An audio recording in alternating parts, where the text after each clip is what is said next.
Good evening and welcome, Tiger fans. We're coming to you live tonight from Tiger Stadium. There are several things that just fill my heart with joy when I hear them, and tonight is one of those.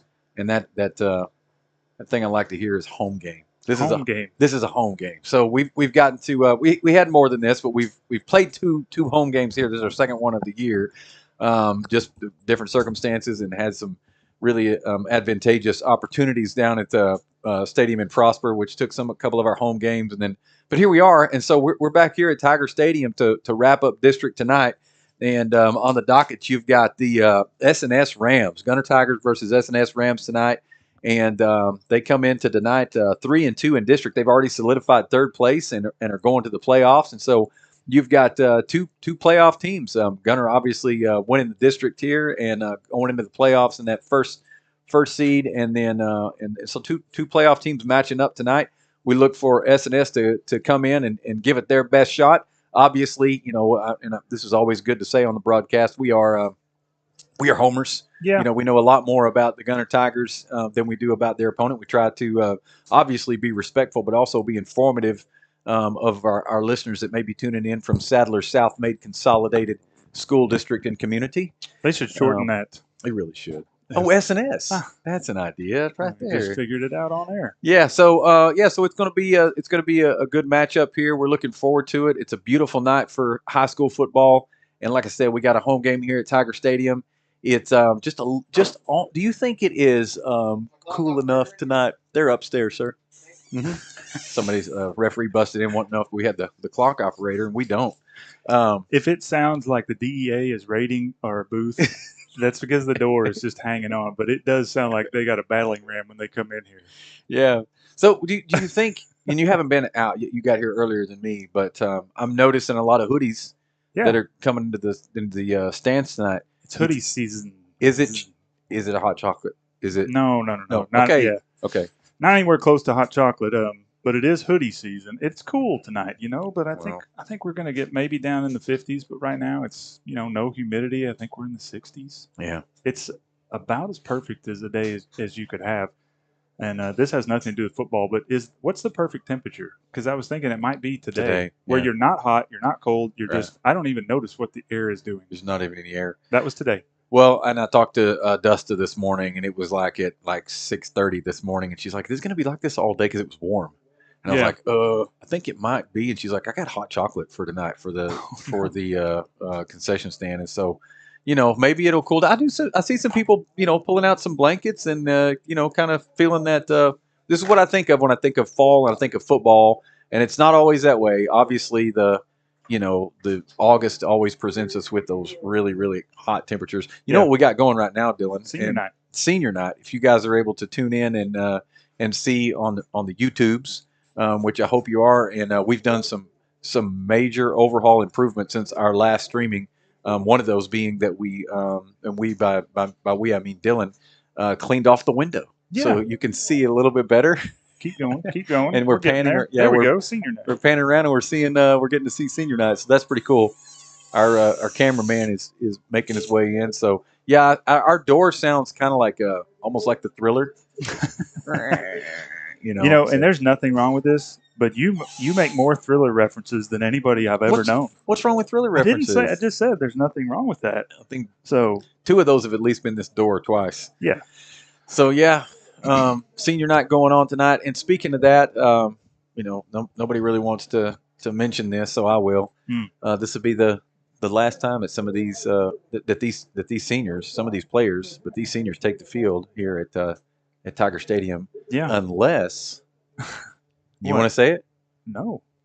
There's no unless. Oh. Well, you're talking about next week? Yeah. Okay. Because it's the last time they're going to play here at a home game, unless we have a host a playoff game next week. Right. Could we host our own playoff game?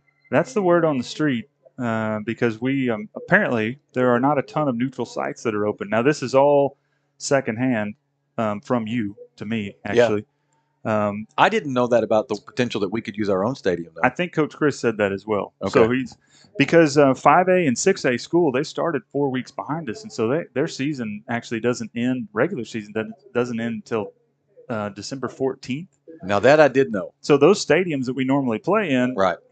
For the teams that didn't make the playoffs, those stadiums are going to be occupied. But I would just think that if we were going to play a playoff game, that we would play at another 3A stadium neutral to us versus somebody gets to do a home game. But I guess if the coaches agree on it and they do a coin flip, if they do a coin flip, then you could potentially have a home game. You could, and they have to. The coaches have to agree on it anyway. But maybe I don't know any coach that would agree to come to the number one seed in your bracket there, and go to their place to play. But I think just things are so crazy right now, that might be the path of least resistance, and that way you're actually planning for the game instead of logistically trying to figure out where in the world you're going to play. So Tiger fans, y'all are accustomed to, or we're accustomed to. All right, well, it's our first playoff game of the year, and then we look forward to whatever it is, and then that'll probably be at this stadium, and then that will probably be out at Royce City, or that one will probably be over.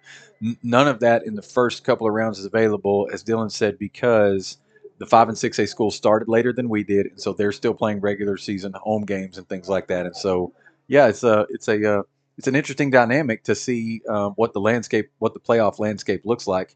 We are, getting to play, which is a great thing. Man. Great thing. There are other teams in our district that are not able to play tonight, and feeling, as kind of heart touching as it is to think about your senior being their last night to take the field here. There are those scenarios where they do not get to, whether it be from quarantine or from forfeit or something like that, and that's definitely going on some in different places, including whole teams in our district. So, but we're on the field. It was really cool to. I know you are. If you're YouTube and you're seeing that, and I should mention that I've tried to put that on social media and make sure everybody knows we do have a YouTube feed tonight, and so you're able to watch us via video and also tune in the regular way through the Mixer app and all that kind of thing. So let's talk a little bit of football. Can we get quality control back? Yeah, on YouTube and Mixler if we could. I just got to y'all sound great. But I have not got any. I don't have any quality control for the YouTubes. Okay, it shows that we have an excellent connection. I just don't. Just making sure that the audio is loud enough on the YouTubes. If you're YouTubing and you could give us a quality control, we'd really appreciate it. 903-818-3290 is our number. 903-818-3290. Just text in and say, hey, y'all sound good. It's coming through on YouTube, something like that, and just say, give us a little bit of quality control. We'd really appreciate that. 903-818-3290.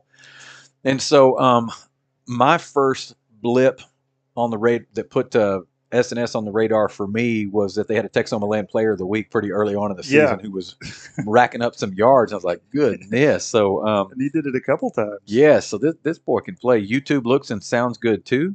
So that was from the boss. Amber has said that, and so I'm getting some other messages. And so all right, good deal. Looks like we're good to go. We're about 20 minutes from kickoff here, and Dylan, tell us what are the keys to a Tiger victory tonight? The keys are the same that they are every week, Roy. Just do what you do, take care of the ball, execute to the standard, tackle, don't turn it over, don't make penalties, all that stuff. Yeah, be strong in the kicking game, which we are. Mm-hmm. Have a leadership position filled by an awesome quarterback. Done. Have senior leadership that absolutely mows over people on defense. Done. Check. Yeah. So, all right. My viewership just went down on YouTube. I don't know why. Well, I'm sorry, guys. We're doing the best we can. I'm just making sure it's still there. I see some dots from you. Yeah, that's somebody's telling us something. Somebody volume is great via phone. Okay. Steph and I sitting here watching. Okay. Well. There we go. It shows 21. Okay. Cool. No. Yeah. Here's the thing. Real quick. Oh no. I did get feedback that there are no horse tranquilizers tonight from Jason Carney. So that's good. Wait. And then I made a reference earlier that I was listening to ZZ Top, and what was it? Was it what is the name of that song? LaGrange. Sorry, yeah, LaGrange. And at the beginning of that song, rumors spreading wow, and that takes us down. So that's what we sounded like. What we sounded like. It was we were horse tranquilizers, but we were also ZZ Top. Yeah, and we figured We figured that one out through some troubleshooting. And I know everybody out there is like, well, just tell me, why did it do that? Just give me the reason. It actually, because of the way that we were connected to the iPhone, it slowed us down like 5%, Okay. and that was it. So Huh. I reposted that audio from Leonard when we sat in the Whoa. when we sat in the dirt Uh-huh. at a picnic table in the corner of the end zone. I reposted it and I just sped it back up and we sounded normal. And oh man, I was so close to posting it to make it sound like chipmunks Oh the man, entire time. that'd be awesome. People would have I had got it. a mean Mike Brown listening from Burleson said we sound great and he's able to watch too. So Yep. good. That's working out. What do you expect to see from SNS tonight? Not the same thing. Okay. Okay, which is a good thing because we want a competitive ball game. Yeah. And to be honest, just in recent history, things have not been very competitive. I mean, if we look back at 2019, it was 49-0, 18 was 59-0, 17 was 53-0, 2006 was 36-7. So you have to go all the way back to 2013, where SNS did hand us one of our district losses, one of the 3 district losses that Coach Frizzell has ever had. And so, yeah, it's you going to look at tunnels? I'm gonna go check the tunnel. All right. Roy's going to go look at tunnels. And SNS did bring their tunnel, which our cameraman, Ashton Pinkernell, Ashton, number 4, is wearing his number 4 black jersey this evening because Ashton's got a playoff game tomorrow. I believe the 6th grade Gunter tackle team is traveling to Aubrey or Pilot Point? Pilot Point, Texas, to play. Who are you guys playing? To play Aubrey. And then the 5th grade tackle team is traveling to Pottsboro tomorrow at 12:30 to play Crum. 5th grade team finished the season undefeated, number 1 seed, and hopefully we'll make a 3-round playoff run, end up in the Super Bowl the Saturday before Thanksgiving. Hopefully the same thing happens for the 6th grade. But this week we're on the road. Next week, though, we will be at home. So Gunter is hosting all the playoff games for tackle football a week from this Saturday. So that'll be fun for folks to come out, since you really haven't got to come to this stadium very often. As Roy mentioned earlier, this is our second actual home game where we're here, just because we went to Prosper a couple times and then had one canceled. It just seems weird to be only our second home game. So SNS. Roy asked me. He said, what should we expect? So not the same thing. SNS has got somebody across from Coach Frizzell this evening that can absolutely coach and has got that program turned around and headed back in the right direction again, which is really good. But Coach Josh Ellman, who is he's a Texoma kid, played at Sherman, I believe. I know he played at Texas Tech. Big guy, and went 1-9 last year in his first year at SNS, and has things turned around this year. As I mentioned, 5-3, 3-2 in district play. And has got a lot of athletes all over the place. They secured the 3rd district spot for the playoffs, so number 3 seed in our district, headed to the playoffs. And they did that, if anybody didn't hear last week, it's pretty exciting. They were down to Leonard 19-0 in that game and came back and won, I believe 41-40, stopping the big Leonard quarterback, DJ Brown, on a 4th and goal at the 2-yard line. Very, very nice tackle. Not Bryson Rigsby nice, but a really nice tackle. So, but yeah, these guys can play, so they're going to come tonight, and this is not going to look like what these matchups have looked like, since 2013 or so, since the last win. So I would expect them, to give Gunter some competition this evening. Hopefully they get on the board. Hopefully they do a little bit of scoring, because they haven't not scored on this Gunter team, or on a Gunter team, since 2017. So it's been a while. So they would be due for a touchdown, some would say. But we've got 15 minutes and 3 seconds until kickoff. I believe we can't do national anthem here because neither team is on the field. Blow up tunnels are looking good. So I think Ashton's got he's got us pointed at the Rams blow up tunnel. That's about as good as you can do, Ash. Otherwise, we'll put the camera into the lights and blind everybody again.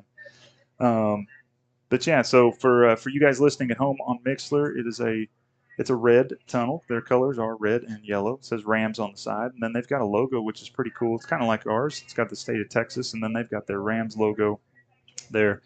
Gunter obviously bringing these guys getting to do their thing, the Horn crew and the new tunnel crew getting to do their thing at home for the second time this year as we continue to have the number one ranked run-through tunnel in the state of Texas. It's not even close.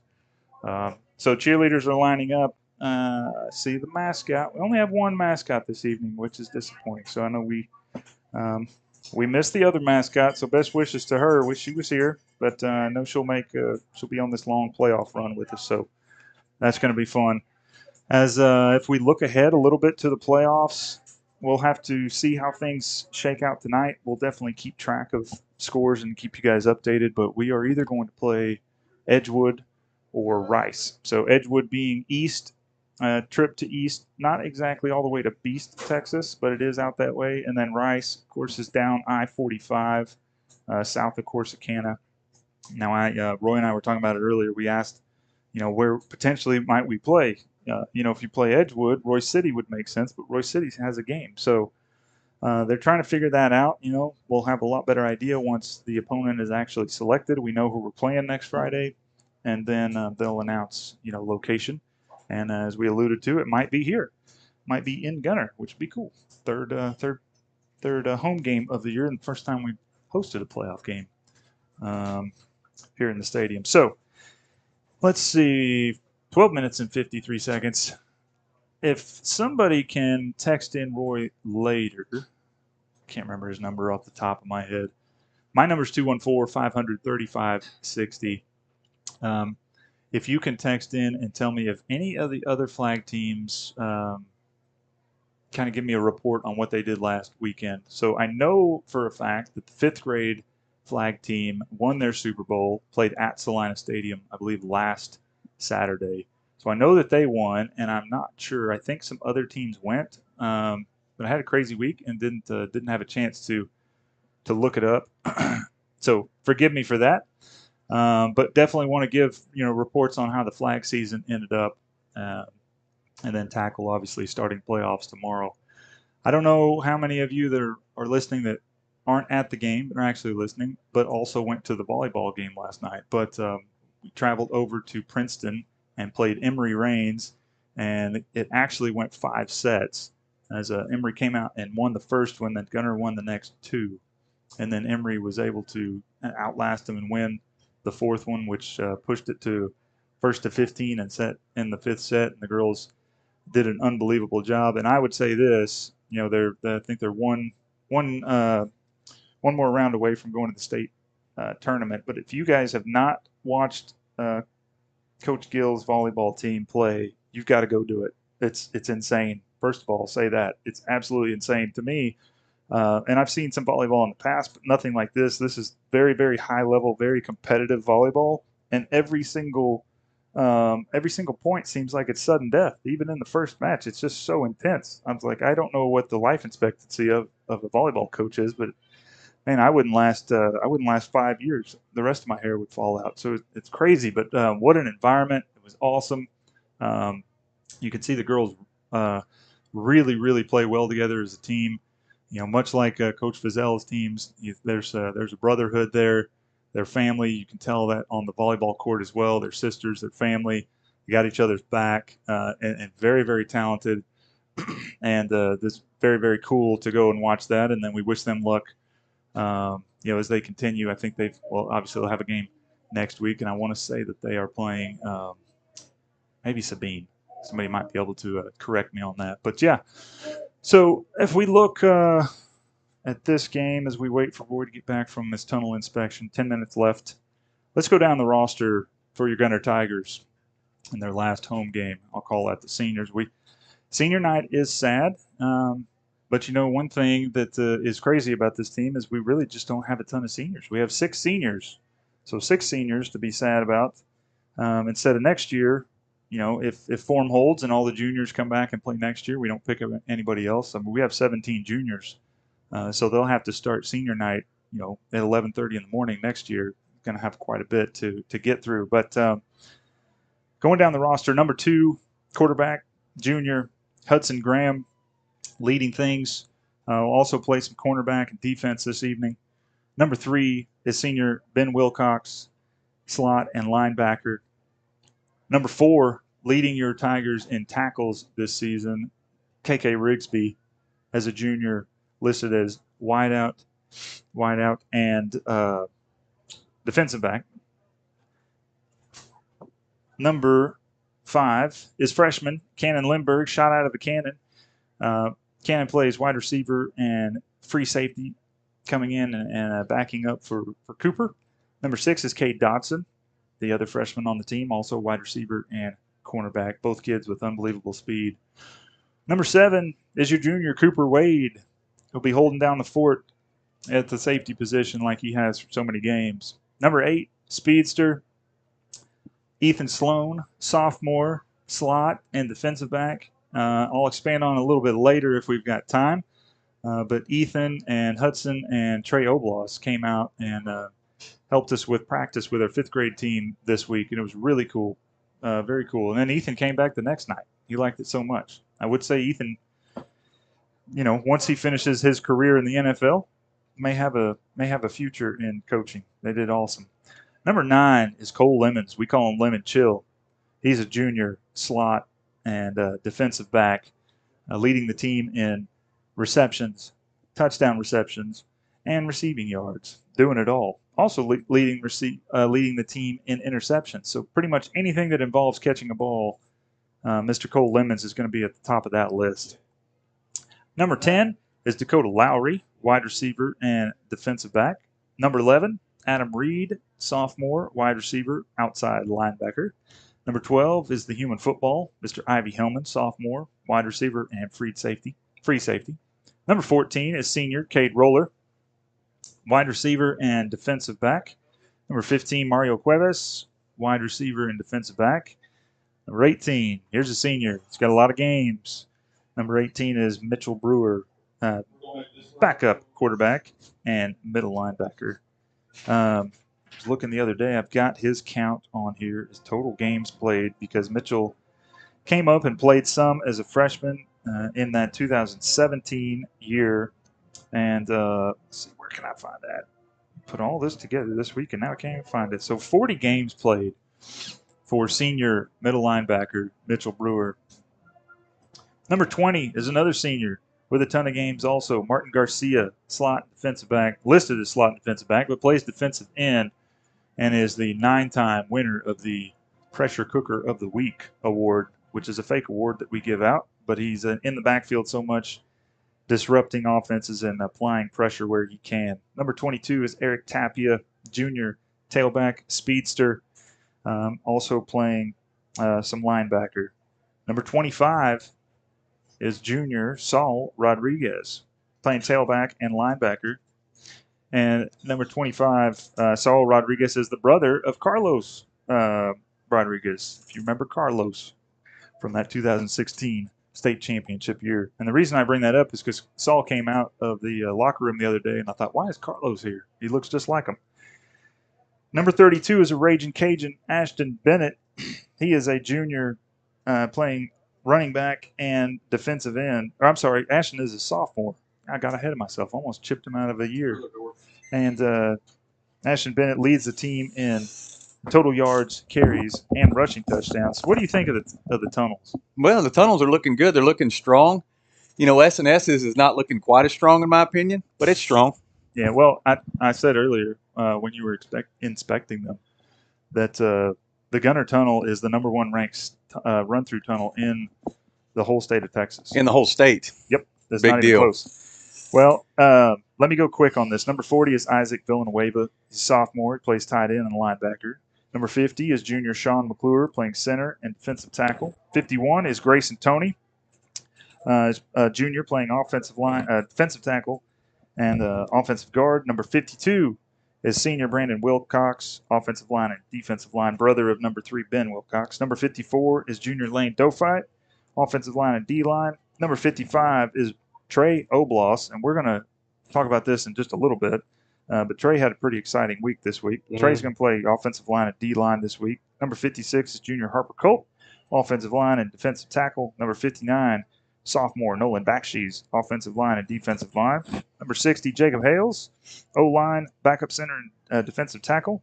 Number 61 is standout sophomore Mason Peacock, offensive line and defensive tackle. Number 71 is Jordan Long, senior, offensive line and defensive line, older brother to Caleb Long, who's on our 5th grade team. Number 75 is Big Ryan Cassidy, sophomore, offensive line and defensive end. 77 is sophomore Jack St. Clair, O-line and D-line. Number 78 is Bryce Alsner, senior, offensive line and defensive tackle. Number 82 is our left-footed kicker from Louisiana, Mr. Logan Hubbard, who will be taking care of all of our kickoff and extra point and field goal attempts this evening. And then last but not least is number 85, Mr. Gavin Hale, wide receiver and cornerback. Gavin is a junior. If you don't know, this whole thing is head up by head coach and athletic director, Mr. Jake Fizel, in his 14th season, 159 wins, 27 losses, 76-3 in district, 32 straight district wins, 11 district titles, now 5 in a row. And as I mentioned to you earlier, and I don't think this gets mentioned enough, and I don't even know if anybody ever put this together, but because there was a coaching change at Aledo in 2019, since 2016, since Coach Fizel's first state championship, he is the winningest football coach in all classes in the state of Texas in the last 4 years, with 60 wins in 4 years. No other coach has amassed 60 wins in that same amount of time. Wow, that's pretty amazing. Yep. Well, and I tell you, you mentioned, Coach Fizel there. Coach Fizel has said some really nice things about Josh Elman, who is the head coach for the SNS Rams. He spoke highly of him and talked about how he's a great coach and running a great program in SNS. And you're starting to see that on the field as SNS, as we said, or I think I said earlier, went 1-9 last year, and then are at 5-3 this year, 3-2 in district. They did a statement win on Tom Bean. Well, yeah, that was 70-0. 70-0. But what they came into that, usually when you see Tom Bean and SNS, you might think, well, it's Tom Bean and SNS. SNS said, we're not SNS in this. You're still Tom Bean, but we're not. Does that make sense? It does. It makes sense. And they came in there and put a statement on them. Man, who was it that they just Leonard last week won by 1? Was that what it was? They were down 19-0 in that game and won 41-40, and stopped DJ Brown, that big quarterback from Leonard, on the goal line, 4th and 2 at the end of that game. So what happened? We just had a coin flip. I saw Mitchell out there. Yeah, Mitchell Brewer had a great. Did he win the coin toss? He was just telling me earlier that what a great. What's going on here? We're about to do the national anthem. Yeah, the PA is not working. That's what's throwing me off. I saw Price as I was tunnel checking, and he said I thought he said our amp quit, but I didn't know everything quit. So we're going to pause here for the national anthem.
And just like that, we're back. We're back. But yeah, I think the PA may be malfunctioning. They had it working earlier before the game, and I'm not sure exactly what happened. But that doesn't matter to the listening audience. They don't care about things like that. They don't need a PA. They got Dizzle. He's going to tell them what's going on.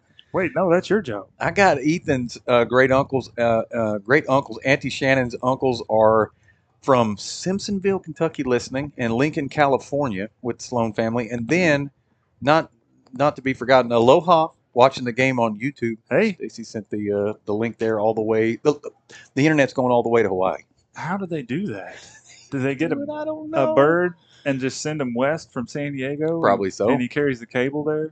That's Must. weird. You know what? I brought that up when I mentioned earlier that Ethan and Hudson and Trey Oblos came and helped with our fifth grade practice this week, and it was really cool. And as we were walking off, I was thanking Ethan for everything, and then I said, "Hey, do you have any more ants? Because your ants are awesome. Like they send us free stuff. They send us delicious snacks that I just take home because I'm selfish. Eat them all, yeah. right? Yeah, no, that's good. I was just trying to feed my family. Well, I can't complain because I've already had tacos tonight, and I'm into my second Dr. Pepper, and we're underway here. The kick is up. It's S&S kicking off to Gunter, and it's a low kick. It's going to be fielded by Ethan Sloan at the 14-yard line. He's going to go out of bounds at about the 20. And so Gunter will begin their first offensive drive of the night from the 20-yard line, 1st and 10. And that was the kick went through the legs of the – did it go through the legs or just go by? I can't see anything to my left. Okay. Is that – It looked like it. Good. Let's say this: it went by the receiver, and then Ethan fielded it from beyond that and was able to return it just a bit and turn it into some positive yards there. So Gunner starting out actually from the 19-yard line, 1st and 10.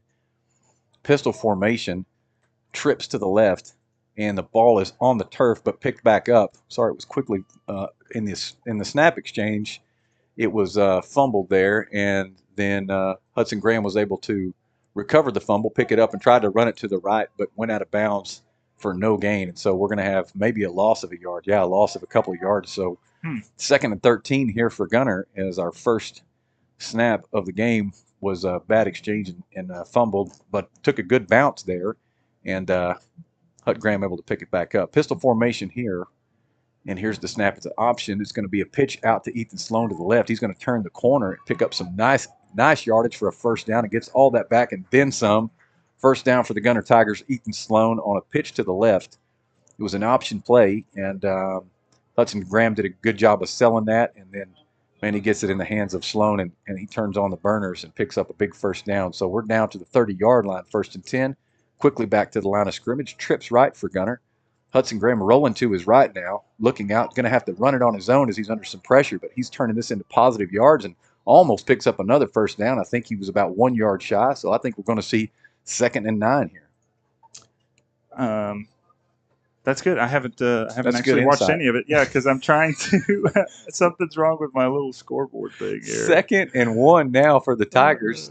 That's good. That's good. 2 wide receivers to the right, 2 to the left. This is a different looking formation. I wish you could see it here. Man, I know. Quick awesome. Look in right, it bounces off of him, and so that ball's going to fall incomplete.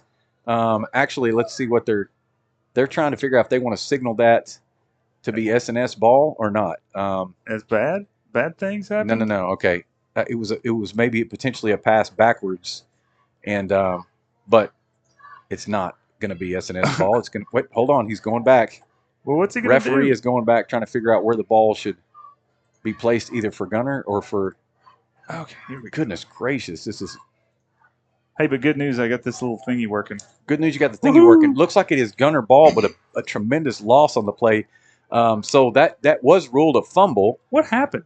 It was a quick look into the right, but correct me if I'm wrong on the rule. If you throw it behind you, it's like fumble. A pitch. Okay, so it was like a fumble, but it bounced off of the receiver. It just bounced off of it. Doesn't matter. It's a live ball because it's a live ball, and then the S&S Ram player got on it, but it was like as it was going out of bounds, so it's still Gunner ball, but a big loss on the play. And this is a counter play run back to the right-hand side here, and that's going to be a give to Ashton Bennett. He makes a spin move and turns it into a big old giant gain. He picks up about 40 yards on that because it was third and about 18. Oh, we got a flag. Ashton Bennett with a beautiful run and a beautiful move and got the first down and about 10 yards to go from a 3rd and long situation, and now we got a flag way back here, probably in the neighborhood of holding, but I don't know for sure. I haven't even seen the preliminary from the white hat referee yet. It feels like it would be holding, and usually it is holding when your quarterback and the slot on the other side are kind of crouched down on their knees behind where the flag is. Good night. I don't know. He leads the state of Texas in runs called back on penalties. I don't doubt it. I think he would have 4,000 yards this year. 3rd down and about Preston Trail Farms right now. 3rd and about 40. 3rd and 30 here for the Tigers, and Hudson Graham with the snap, and then throws it across the middle, and that is off to the races for that's Cole Lemon Chill, and he picks up a nice gain, but not enough. It's going to be fourth and about 14, fourth and 15 for Gunter. So that I didn't actually see the call in from the referee, but that seemed like that was a little bit more painful than holding. Yeah, I'm not sure. Was that sure. a 15? That was probably an illegal block or a chop block. Tigers in punt formation here, and Hudson Graham is going to punt it, and not a deep punt. Let's see if it does take a bounce, but not in the direction the Tigers wanted it to. A little bit of a Rams bounce, and yeah, the Rams are going to get their first offensive drive on the field, and it's going to be in Tiger territory where they're going to start from at about the 37-yard line, 38-yard line. Not how you scripted the first 3 minutes of this ball game, as there's only just 2 minutes, 9:56 left in the first quarter. Yeah, some balls on the turf, a penalty, calling back Raging Cajun doing his thing. Yeah. And then a little bit of pressure on that punt, which forced him to kind of rush it a little bit and got under it. And then it takes a bad bounce. Shotgun formation here for S&S on their first play of the game. This is going to be a quarterback keeper designed run up the middle, and he picks up about 3 yards. Yeah, Mason Peacock and Mitchell Brewer in on that one as well. And let's see, who is the other guy? He's got a 5 on there.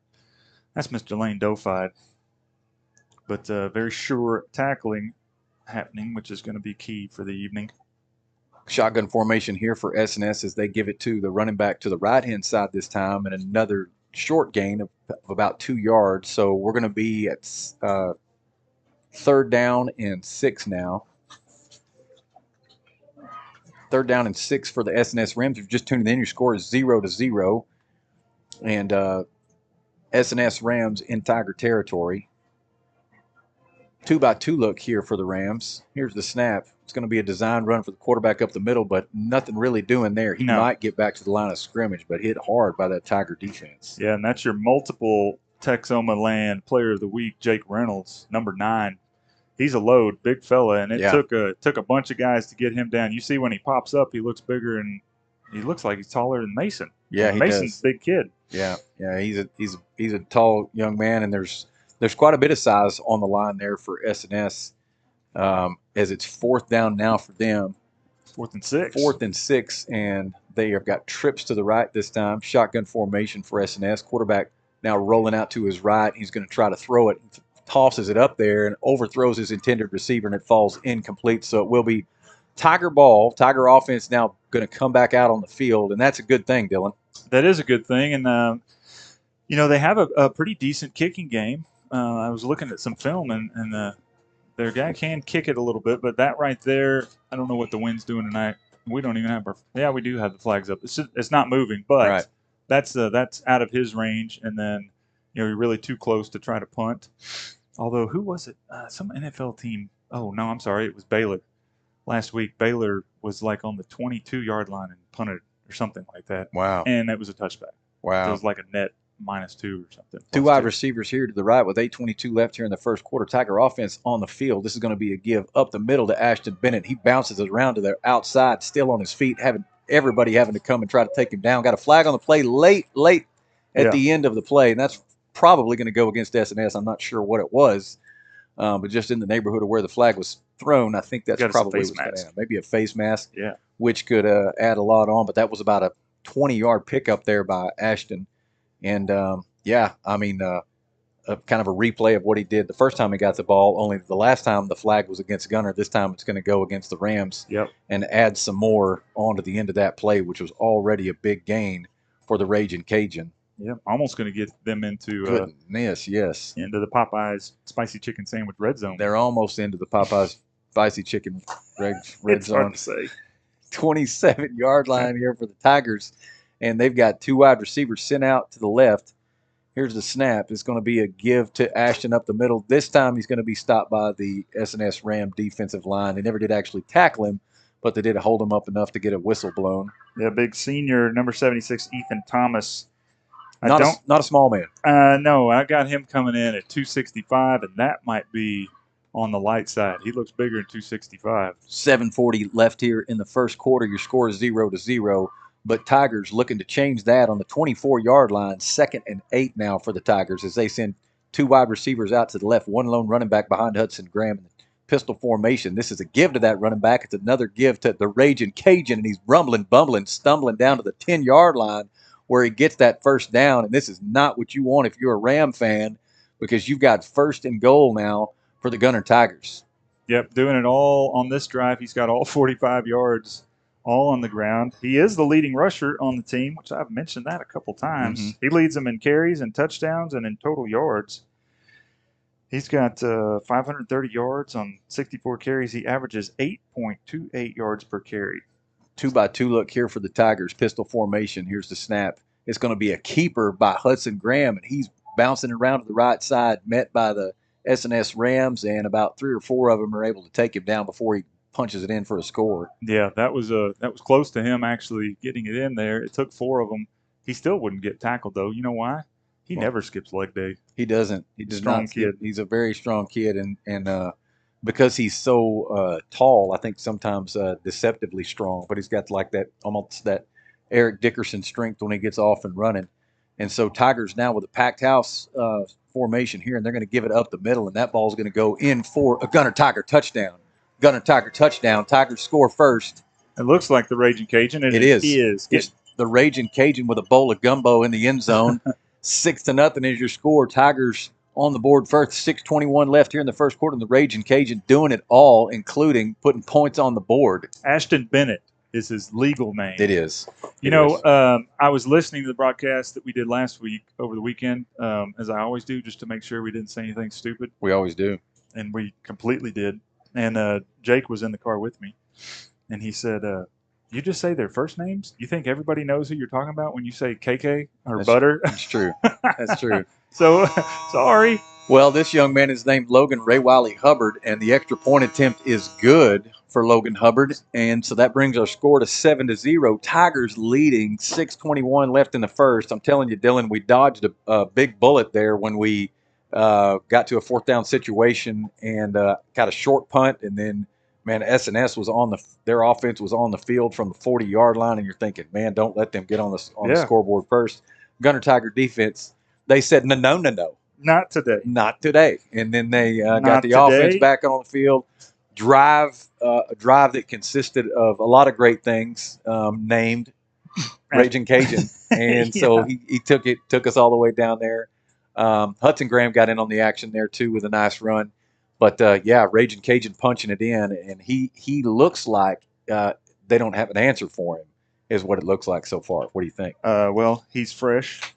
He was dominant. From Bel Air. Yeah, he was dominant last week. He continues to be dominant. I love that he's a sophomore. Yeah. He's getting to run the ball the way that he is, because you got 2 more years of a lot of these kids, and he's one of them I'm really excited about. Defensive specialist last year as a true freshman. Didn't even look at the ball last year. No, coming in making noise on defense, and did a great job for us. And then we said, you know what, let's give him the ball. And then this is what happens. The kick is up for Logan Hubbard, and that's going to be landing, and that's going to go out of bounds at the 2-yard line. So no return on the ball, but it does go out of bounds right before it gets into the end zone. Yeah, S&S return man making a not a business decision. Nothing was coming his way, but a judgment call. Right. As that ball was bouncing, and Gunter was in pursuit. If that ball doesn't roll out of bounds, that's a live recoverable ball, but it goes out of bounds. Right. He knew what was going to happen. Dylan, is the PA working or no? I don't hear, because we got. Do we have our crowd mic working? Yeah, we do. Okay. I turned it up. Yeah, because I don't hear anything coming. There it is. Yeah, it is working. Yeah. How about that? Yeah. I just maybe I wasn't paying attention because I'm rattling myself so much. Yeah. No, listen, we can hear him yelling and everything. Yeah, we got crowd mic this week, people. Come on now. What? Ball on the 30-yard line. S&S Rams out on the field. 7-0 is your score.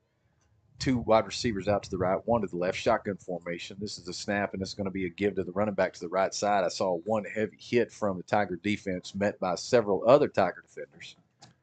Short gain on the play. It's going to be a pickup of about 2 yards, so 2nd and 8 now for the Rams. Yeah, I mean, you would love to be able to attack the middle of this defense and try to get some things there, and then open up maybe the passing game off some play action and get around the edge. But the problem is they're not going to open up. This Gunter is very, very sound internally, and they're not going to give up anything inside the hashes like this. So this is a design run for the quarterback on 2nd and 8, and he dives ahead and maybe picks up a couple more yards. I think he does. So it's going to be about 3rd and 6 now for the Rams. And 3rd and 6, the Rams now looking to the sideline, to the coach getting the play called in here. It looks like they're going to send maybe trips to the left this time in a passing situation here, presumably. One wide receiver out far to the right, trips left, shotgun formation for the Rams.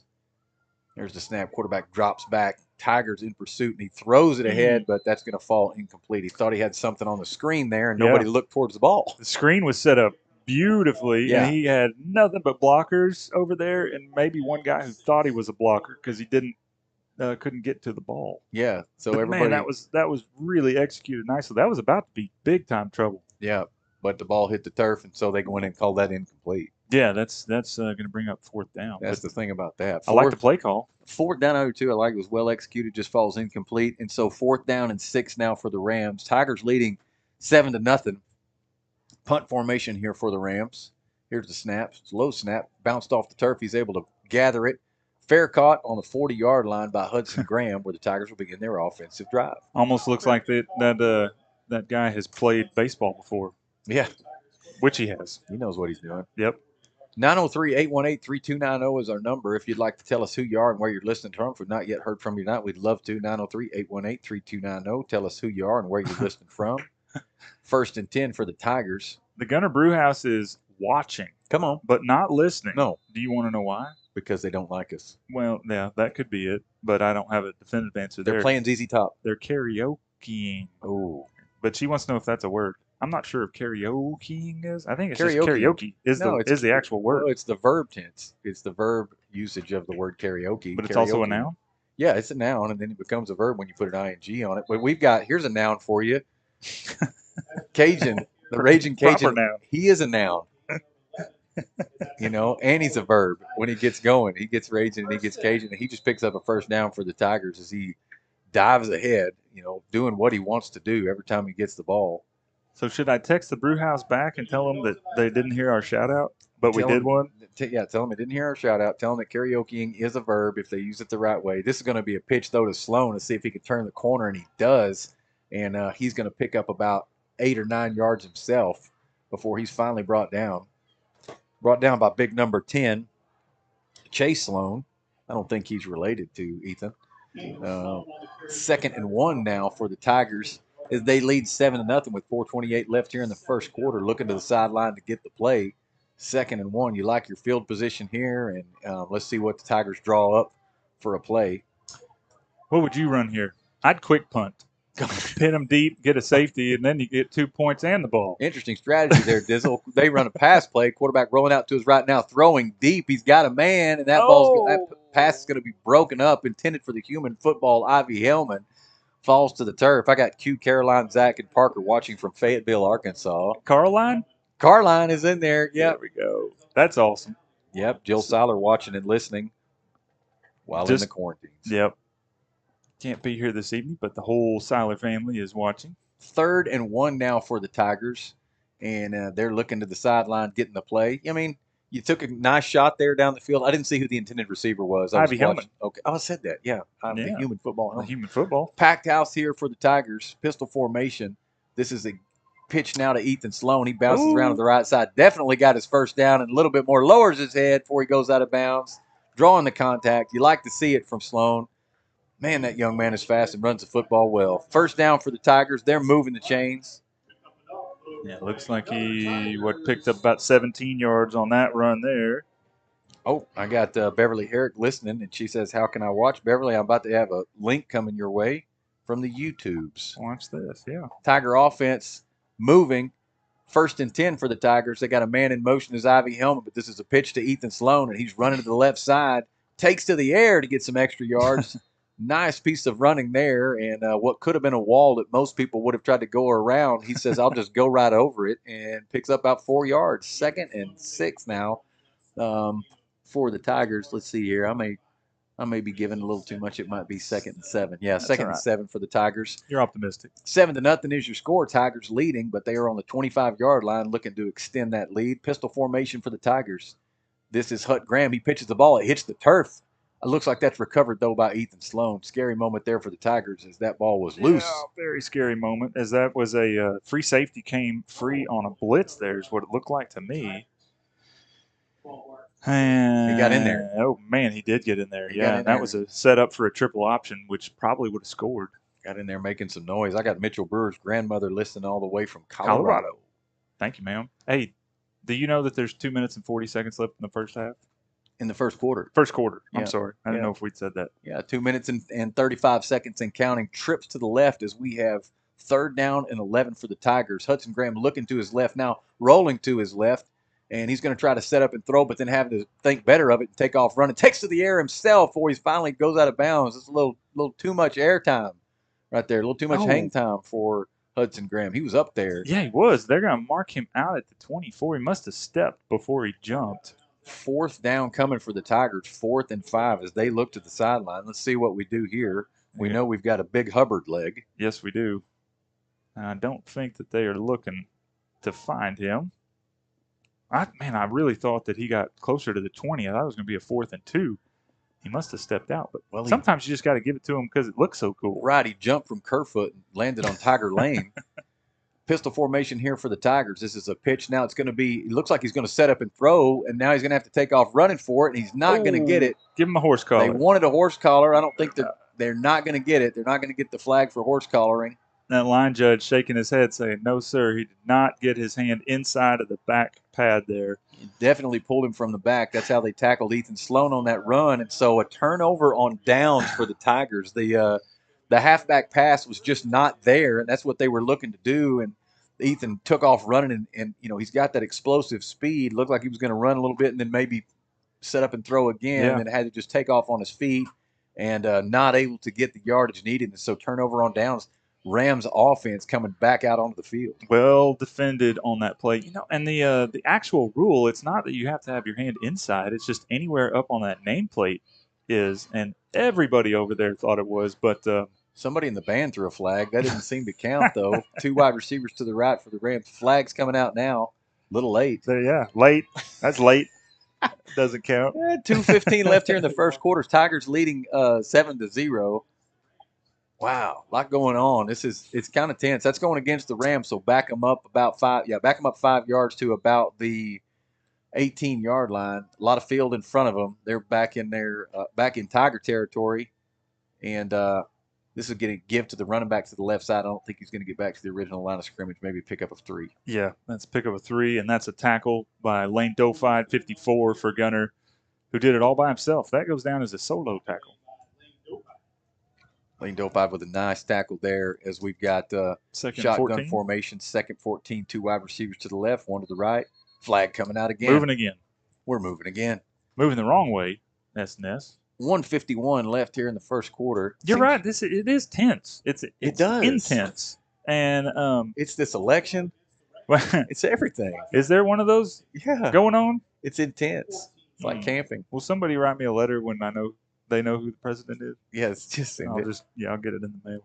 2 wide receivers to the left, similar formation as we've seen a lot from the Rams tonight. This is a quick look in right, complete to the intended receiver, but met quickly by Tiger defenders or secondary doing a great job of containment. Yep. Long pass by Jake Reynolds there, and a good catch, and tried to do something, but we were swarmed all over him. Some gain on the play, but it's going to bring up 3rd and 15 now for the Rams. Which is a long way to go against this defense, especially in Tiger territory. You're in Tiger territory, and that's not what you want. You don't want to. The Rams don't want to give the ball up this close to a Tiger touchdown. 3rd down here for the Rams. Shotgun formation, quarterback drop back, throwing. Bubble screen. Pass is complete, bubble screen, but he tries to reverse the field. He pitches it back to the quarterback, whack-a-doo, whoop, whoop, whoop, whoop. And that's not going to bode well for him in the end, though. It was a bold move. Yeah. But it's going to be dropped at about the 9-yard line now. So now the Rams are deep over nearly to Preston Glenn. That's a move that you like. You want your team to play aggressively, but you probably don't want them to do that. I think that young man may have some up downs in his future. Could be. Maybe. Could I don't be. know. He's just trying. He's just feeling it. You saw that play on Twitter where that guy just threw the ball straight up in the air and the guy caught it and ran it for a touchdown. Did you see that? No. punt formation here for the Rams, and the punt is up, and it's a good punt, and that's going to be fair caught, and at about the 42-yard line by Hudson Graham, and the Tigers are going to be looking to score here as we've got 23 seconds left in the first quarter. Tiger faithful wanting a run back there, but Hudson said, let's just get it on the 40 here. He's not trying to steal yards from the guys he's handing off to. Yeah, he's like, I don't know if y'all know this or not, but I get to play quarterback in a minute. I can run with blockers and all that. Yeah, how would that sound? I got Corey Perkins listening all the way from the far reaches of Collin County in Salina, Texas. Have you ever heard of it? I have. It's over there. It's somewhere between here and Prosper is what I've heard. Not sure. They've got somebody tonight that. Oh yeah, who are they? They have a Lido tonight? No, not Lido. No. Argyle? You got no. That's hold on, Ethan Sloan bouncing around to the right side here, and he's off to the races for a first down and then some. Nice run there by Ethan. Who did they have? Because I looked at it, I was like, oh, that should be interesting, but I can't remember who it was. Ben Alstein has Ben Alstein has Aubrey. Did you say Aubrey? No. Okay. I mean, I did like 30 minutes ago. Okay, well, then maybe whoever you said a minute ago, maybe that is who Solana has. This is going to be a give up the middle this time for the Tigers. He's off to the races, and he's in. He's in for a Tiger touchdown. Who is that? Is that Saul Rodriguez? I think it was 25. It's running so fast it's hard to see his number. That's right. That's right. That's 25, Saul Rodriguez in for a touchdown for the Tigers. That's so awesome that Saul gets in. But, yeah, Dr. Seiler reminding us that Salina had Sanger tonight. Was supposed to canceled on senior night, and that's right. Ethan Sloan getting in for a 2-point conversion. 2-point conversion attempt is good for the Tigers. Now the Tigers extending that lead out to 15-0 with 10 seconds left in the first quarter, set up by a nice run by Ethan Sloan, and then Saul Rodriguez getting his first carry of the night and said, you know what, I'm going to take this first one you give me and just go ahead and score 6 with it. Yeah, because I might not get another chance, so I'm just going to do it now. I mentioned earlier that Saul is the younger brother of Carlos Rodriguez, who had laid some people out and played awesome defense for this Gunter Tiger team back in 2016. And the reason I brought that up this week is I saw Saul coming out of the locker room this week, and I was like, what is Carlos doing here on property? He looks just like him. Wow. I don't know if you've noticed that. Oh, yeah. Just like him. Yeah. Logan Hubbard's grandparents watching on YouTube. Thank y'all. Appreciate you. Ethan's Nana and Poppy are watching from Bastrop, Texas. So, yeah, appreciate y'all listening in. And I don't know how I forgot that Salina Sanger got COVIDed. I talked about it, about 14 different times throughout the day yesterday and texted with one of my friends about it last night. And my brain just turns into oatmeal when the Tiger football gets kicked off. As it should. That's all that matters, It really is all that matters. Tigers now lining up to kick off after that nice scoring drive, and the score is 15-0. 10 seconds left here in the first quarter. Tigers leading. Feels like football. It's probably not cold enough for hot cocoa, Dylan. I'm just telling you, it's cool enough to need a hoodie. Yeah, you feel good in a hoodie, but you're wearing shorts. And I am. It was hot earlier, and I knew I had a lot of setup to do. Right. Yeah, but not a wise move if you're out in the stands. As this Tiger kick is going to be fielded and downed at about the 3-yard line. Yeah, that's something that you would probably want to redo on. Yeah, you'd like to have that one back if you're the one returning the kick there. Although he had to. He did not have a choice. That was not going to make it all the way to the end zone. And Tigers could have just came and got it. That's a live ball. Deep onside. Yeah, and our team knows that. Yeah. It's surprising there are still some NFL teams that don't understand the onside rules. Don't remind me. The Cowboys tried an onside punt. Yeah. And it almost worked. Have you ever even heard of such a thing? No, I haven't. But there's so much about the Cowboys season that I don't understand. It's so much. So with a lot of field in front of them, the S&S Rams offense takes the field.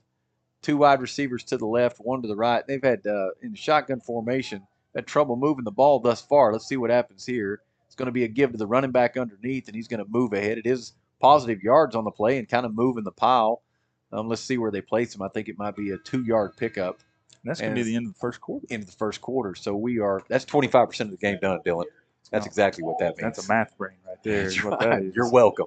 All right. So 15-0 is your score. Tigers leading at the end of the first quarter. 903-818-3290 is our number. Let us know who you are and where you're listening from, and correct us when we screw stuff up. Yeah, tell us what you're mad about. Tell us who the only station that let you be mad?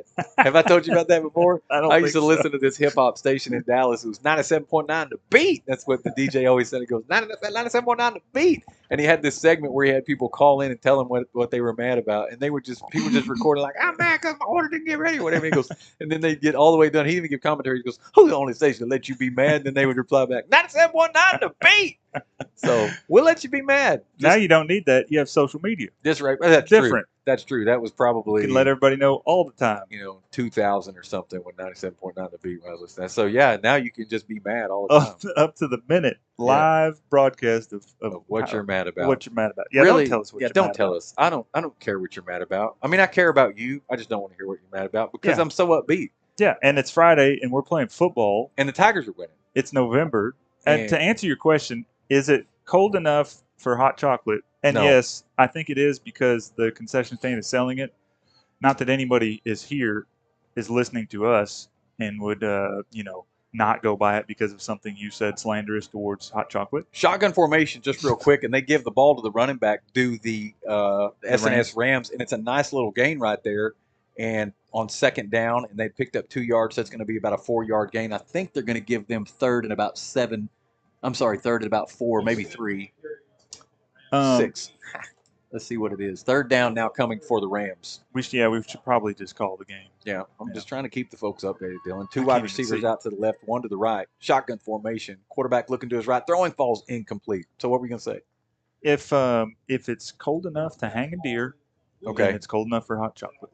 So, sometimes, especially early in the season, it's too hot to actually let the deer hang. You got to do everything the night of. But a lot of times, you can let it hang overnight. It could happen any month with an R in it. That's a helpful tool. You look up and you go, does my month I'm in have an R? And if your month has an R, there's a potential you can have hot that you could have cocoa. Hot cocoa. Chocho. You know what should be a scented candle? Not hot cocoa, because I'm sure that's already done. FFA Hamburger Hut. That should be a scented candle. I would burn it in my house all day long. Punt formation here for the Rams. That punt is up. Let's see if it's going to go out of bounds. I think it is. No, it's going to stay in bounds, but it's going to take a Ram or a Tiger bounce back to the Rams, and they're going to down the ball at the 29-yard line. So Rams punt, probably not all that they wanted, but a whole lot better than nothing. They pick up about 29 yards out of the end zone where the punter had a lot of work to do there. But the Tigers don't have a ton of work to do to get into the end zone. They got a short field in front of them, and we'll see what happens here. But your score right now, I'll tell you what's happened so far is Tigers have been scoring, and they've been moving the ball on the ground, and it's 15-0 is your score. Tigers leading. Offense coming out onto the field now just feels good. I feel like there should be a soundtrack for the Tiger offense coming out on the field. There should be, and especially with the triple wide set that you have over there. Yeah, trips right for the Tigers as Hudson Graham, though, looks to his left and throws it to Lemon Chill, who's off to the races, gets upended, but not before he picks up a nice gain. I said this earlier on the broadcast when you were gone. Do you know who leads the team in receptions, receiving yards, touchdowns, and interceptions, and anything that has to do with catching a football? I bet it's Lemon Chill. It's Lemon Chill. Wow. It's Cole Lemons. That boy can play. Trips right again now for the Tigers. Quarterback Hudson Graham is going to run this on his own. Almost stumbles, but takes off again. Gunter Tiger touchdown. Hudson Graham into the end zone. Tigers on the scoreboard again. And that is some tough running. It was some tough running because most running backs would have been down at the attempted tackle there. Yeah. And even more quarterbacks would have, but he pressed ahead, gave it the extra effort, which turned into a touchdown. This is a 2-point conversion attempt here, and it's going to fail. And so the Tigers do not complete the 2-point conversion, so your score is 21-0. Tigers leading with just under 11 minutes to play here, 10:49 left in the second quarter. Sean Pelly at the Golden Chick in Van Alstyne bringing home the goods. What? The Golden Chick is open in Van Alstyne? I took a breaking news. I took a blurry picture of it because I was going to show you. But yes, it is open. I think the drive-through is open. It's under new management too. And people say that God doesn't answer prayers. What are they even thinking? Man, that's been on top of my list for a while. I can't believe that you asked the entire church though. It was dedicate a whole night just to the Golden Chick. Started that prayer service for the Golden Chick, but you see the results. I mean, we had that prayer chain going. We had the whole thing going. It went all the way to Royce City. But it's not. Wait, hold on a second. Frank Chain to Royd City. It's not just that it's open, and I think you said this at some point. You've talked a lot at me all week long. I'm sorry. At some point, you said it's under new management is different than new ownership. Yes. This is new ownership. New ownership is a big deal. Yeah, so this is new ownership. Okay. So not that it was bad before, but now it's open. Man, thanks for letting me know that, Sean. That really warmed my heart. Probably not as much as this big Tiger lead, but it warmed my heart. 21-0 is the Tiger lead right now. Coach Max, mom and dad listening from Kaufman, Texas. Good East Texas listeners. I like it's on the way to Louisiana, and Louisiana is so resourceful. That ball is fair caught by the kickoff is fair caught and then downed on the one. No, don't do that. What's going on? Well, I think he's going to give him the touchback, but he's not. He's going to come talk to him and make sure that what they just saw actually just happened. So the receiver his momentum, and then his momentum took him into the end zone, and then he came out of the end zone and then downed it on the one. But they're going to give it to him. That might be a mercy call. Well, because that ball should be on the one, even if he fair caught it. No, if you fair catch it, then you get it on the 25. That's what he did. He fair caught it, but his momentum took him into the end zone, and then he came out and dropped to a knee. But I think that's what they're doing. They're looking the right call. It just gets a little bit confusing when you see something like that happen. You see somebody down it on the one, you're like, oh no, but he did clearly wave the hand before that. Right call by the referee if that is indeed the rule.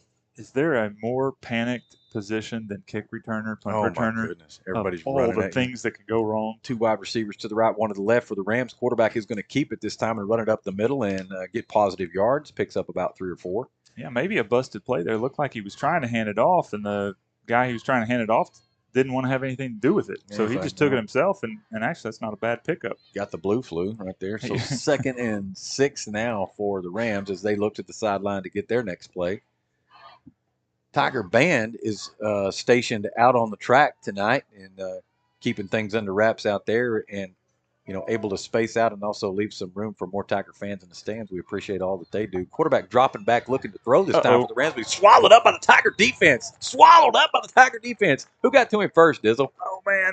Ashton Bennett had his feet, but then some. Oh, that was number 55. This is a perfect time to talk about Butter. Oblas. Mr. Butter Oblas, and they're going to go hurry up because they don't want to know about the good news. They don't want to know about Butter's good news. I'll tell you the good news. 3rd down and not 6. They've got it wrong. The score was 3rd down and 14 for the Tigers. I'm sorry, 3rd down and 14 for the Rams. Tiger defense holding strong. Ram offense looking to the sideline. Now have the play. Shotgun formation. Trips right. Throwing situation here with a lot to gain. They're looking to throw, and under hot pursuit there is the Tiger, or rather S&S Ram quarterback. He's dropped in the backfield, but he gets rid of the ball, but it falls incomplete, and so 4th down and long for the Rams. That was Ashton Bennett trying to run a 20-yard dash just straight to him on a design screen, and I think Jake Reynolds is coming back and saying, hey, can we call something other than the screen? Can we not do that? And maybe pick that kid up? Well, Ashton knows how fast he has to get there because he still could get that pass off, but he hasn't been able to do it thus far, or hasn't been able to complete it anyway. So, cheerleader just hit the window with a football. That was interesting. Punt formation here, and the punt is up for the Rams, and that was going to take a Tiger bounce just back just a little bit, and Gunter Tiger offense will take the field from the 43-yard line, 1st and 10. Now, say it. So, Oblas, what'd he do? Tell us about it. Well, riding the good luck and the good spirit of coming out and helping us out with the 5th grade tackle team. Mm-hmm. And he coached some O-line for us, which was really cool. And you can tell he really knows what he's doing now. The 5th graders thought it was cool, but they also were a little glazed over when he started talking about reach blocks and down blocking and all this stuff. Right. But what he announced on the Twitters last night was that he is accepted and is committed to play baseball for West Point. Military Academy. And I went back and looked at that, excited to play at the next level, but even more excited to serve his country. Yep. Beautiful thing. Hudson Graham looking deep this time to throw. Has a man. That ball is complete to Cade Roller Coaster, and that is a deep route and a deep pass, well executed. He does go out of bounds at about the 12-yard line, or 17-yard line, rather. Huge pickup there for the Tigers on 1st down from scrimmage. As offense just gets out on the field, and they take a big chunk out of the field that they needed to get to another Tiger touchdown, and they'll have the ball here on the 17-yard line. 17-yard line. Here's the snap again. This is going to be a give this time to Mitchell Brewer, I believe, and he's off to the races and running, dragging everybody with him. He's an 18-wheeler. He's in for a Gunter Tiger touchdown. The 18-wheeler. He's a defensive specialist, and he gets in on offense, gets his hands on the ball, and says, I know how to do this. I remember this. Yeah. Off and running, a nice piece of running there by Mitchell Brewer. We've said it before. Mitchell Brewer could literally play any position on the field, including quarterback. He's done it before. Quarterback, running back, O-line, defensive line, linebacker, kicker, punter, water boy, you name it. If it has anything to do with football, Mitchell Brewer can do it. The extra point attempt team is now on, and we'll see what this looks like. But your Gunter Tigers score is 27-0, and the extra point attempt is good by Logan Ray Wiley Hubbard, and our score is 28-0. Tigers rolling against a pretty darn good Rams team. Yeah, I would say very much improved. You could tell that the new coach there in his second year is doing a great job. The other thing that I noticed is, did they grow since last year? They got a bunch of big kids. But anyway, yeah, the Tiger defense is making opportunities for the Tiger offense to execute and score, and they're doing just that. And one thing I know about an 18-wheeler is if you were to try to tackle an 18-wheeler, you can't. Well, don't do it up high. You can't arm tackle an 18-wheeler, which is what they were trying to do. You got to go low on him, and he's just running through those tackles and reminding everybody that he can run the ball if need be. I got Doug Garner watching and listening from the north 10-yard line stands. He says we sound great. Thanks for watching and listening, Doug. That's cool. That's only Mitchell's second rushing touchdown of the year, but that's his 10th career rushing touchdown as a Gunter Tiger.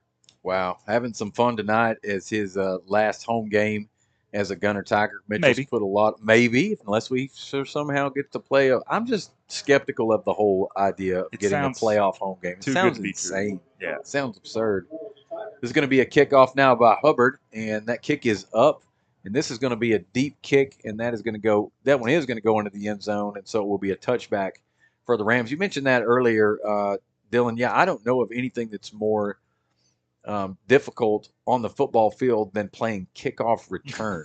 Yeah. You know, everybody is running full speed at you, and you're not. You're standing still. Sometimes looking, if you're a blocker, you're kind of looking back to see where the ball is caught, and then you turn around and the kicking team knocks the snot out of you. You just get the slobber knocked out of your face and everything else, and yeah, it's a very, very difficult part of the game.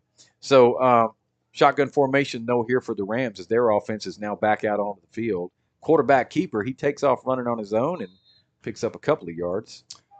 Yeah, it looked like he might have had an opening there as he calls his own number. Again, he's a big kid. It's just we have big kids that are good tacklers as well. So this Tiger defense is really playing well tonight. Tiger defense is playing great. Nothing. There hasn't been like a unforced turnover on a first down. So in other words, SNS hasn't fumbled or thrown an interception or anything else. It's just the Tigers' defense has had to go to work, and they have gone to work to contain them and do a great job of keeping them from moving ahead, which they do again there on second down. That might have been positive yards. No, it's no gain. Third down now for the Rams. You know what I'm saying? It's not like when we played Lone Oak last week, they and to their credit, they came out swinging. Yeah. They kicked an onside kick to start the game, which says we want to try to get the ball. Right. And then when they did get the ball, they started throwing. Trouble was our secondary caught it instead of their receivers. Yeah. And so there hasn't been any of that kind of thing. No defensive scores or anything. It's just been Tiger defense doing their job, Tiger offense doing what they want. Quarterback dropping back looking to throw this time for the Rams. He's going to have to try to scramble to the left and can't do it. Dropped in the backfield for a big loss as the Tigers get a big sack there by number 54, Lane Dopeye. Nice tackle. Yep, flag came in late on that, and I think it's going to be a hold against the left defensive end, the left end there. Now we got a face mask against Gunter, so this is going to be 15 yards and an automatic first down. It's going to make me eat a brownie. Come on. That was quite a sack, and that might be what you would call a coverage sack. Those two guys actually had a shot at sacking Mr. Reynolds there. What did you just eat? You sprayed it all over my leg. Oh, brownies? Awesome. Well, I'll let you finish that brownie in 5 minutes. You bring us back to the action. But anyway, yeah, there wasn't anybody open downfield, and Lane, under pursuit, went back there and got him another sack, but somebody got a face mask. 1st and 10 First and 10 for the Rams Where'd you go? as they take a run play up the middle from scrimmage and pick up about 3 yards. Sorry, I pushed my microphone down because I tried to eat a brownie and it turned out to be not as soft as I thought it might be. I didn't bring a jackhammer, so I'm not going to eat any more of that. Oh, no. 2nd and 8 for the Rams, looking to the sideline to get the play. I'm not complaining, though, because Jill Brewer and Gary sent us up some Mercado's tacos earlier. That's what's here. I hadn't even eaten mine yet. Are you crazy? Are you out of your I mind? was trying to get us on the TV. Shotgun formation here for the Rams as they hand it off up the middle and a little bit more gain on that play. Still going to bring up 3rd down, though. Not enough for a first, but third and manageable, potentially 4 yards, 3rd and 4 for the Rams as they look to the sideline to get the play. Tiger defense doing their job tonight. Again, your score is 28-0. Tigers leading, 6:42 and ticking left in the second quarter. I like that. I like the play there. That's number 25, senior. I think his last name is McSpedden. Man, I like that name. Shotgun formation here from McSpedden, and he gives off to the running back, number 25. Uh-oh. Whoa, big gain there. The Tiger secondary able to do their job and keep him from getting too far, but he does pick up a Ram first down. Yeah, a rare Ram first down. Rare Ram. That's Cooper Wade coming up. Well, I assume that's Cooper Wade. Yeah, thank you, Mr. PA guy. It looked like a 1 on his jersey, but I know it was a 7. But yeah, Cooper Wade making that the tackle. If he doesn't do that, who knows what happens? They probably get into the end zone. Got a listener coming in from Bethlehem, Pennsylvania. Go Tigers. Thank you so much for listening tonight. Ram offense first down. Shotgun formation. Here's the snap. Give to the running back. He's going to try to find some running room up the middle and find a nothing doing. And that's Cooper Wade on the tackle again. He does pick up positive yards. That's about a 4-yard pickup maybe. So 4th and 6, or rather 2nd and 6 for the Rams. Making a line change as fresh legs coming in on defensive line now. Which we're wearing our black jerseys tonight. We didn't have time to go over uniforms earlier, but the numbers are a little harder to see. 2nd and 6 now for the Rams. I think your phone's making our thing crackle. Oh, I don't know. It's going to be a give up the middle this time for the Rams, and I do hear a crackle, but I don't know how to crackle and rose. No, it's whenever that happens, it's usually your phone. It's always your fault. What do I do? I think we just wait for your cell coverage to run out. Get better? I don't know. It's far away from me. It's intermittent. It's just the government checking in on you. Yeah, it probably is. 3rd down now for the Rams as the Tigers lead 28-0, 4:55 left in the second quarter. Thank y'all for texting me in. I can't actually check it because my phone makes this crackling rose.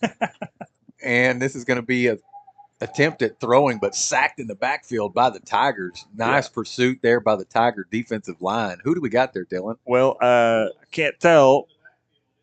Let's see. Ashton Bennett's back there, but Trey Oblas is back there and Saul Rodriguez. 3 of them to sack him. That's another coverage sack. Is there just nobody open? But I also don't think that he had any time to find them.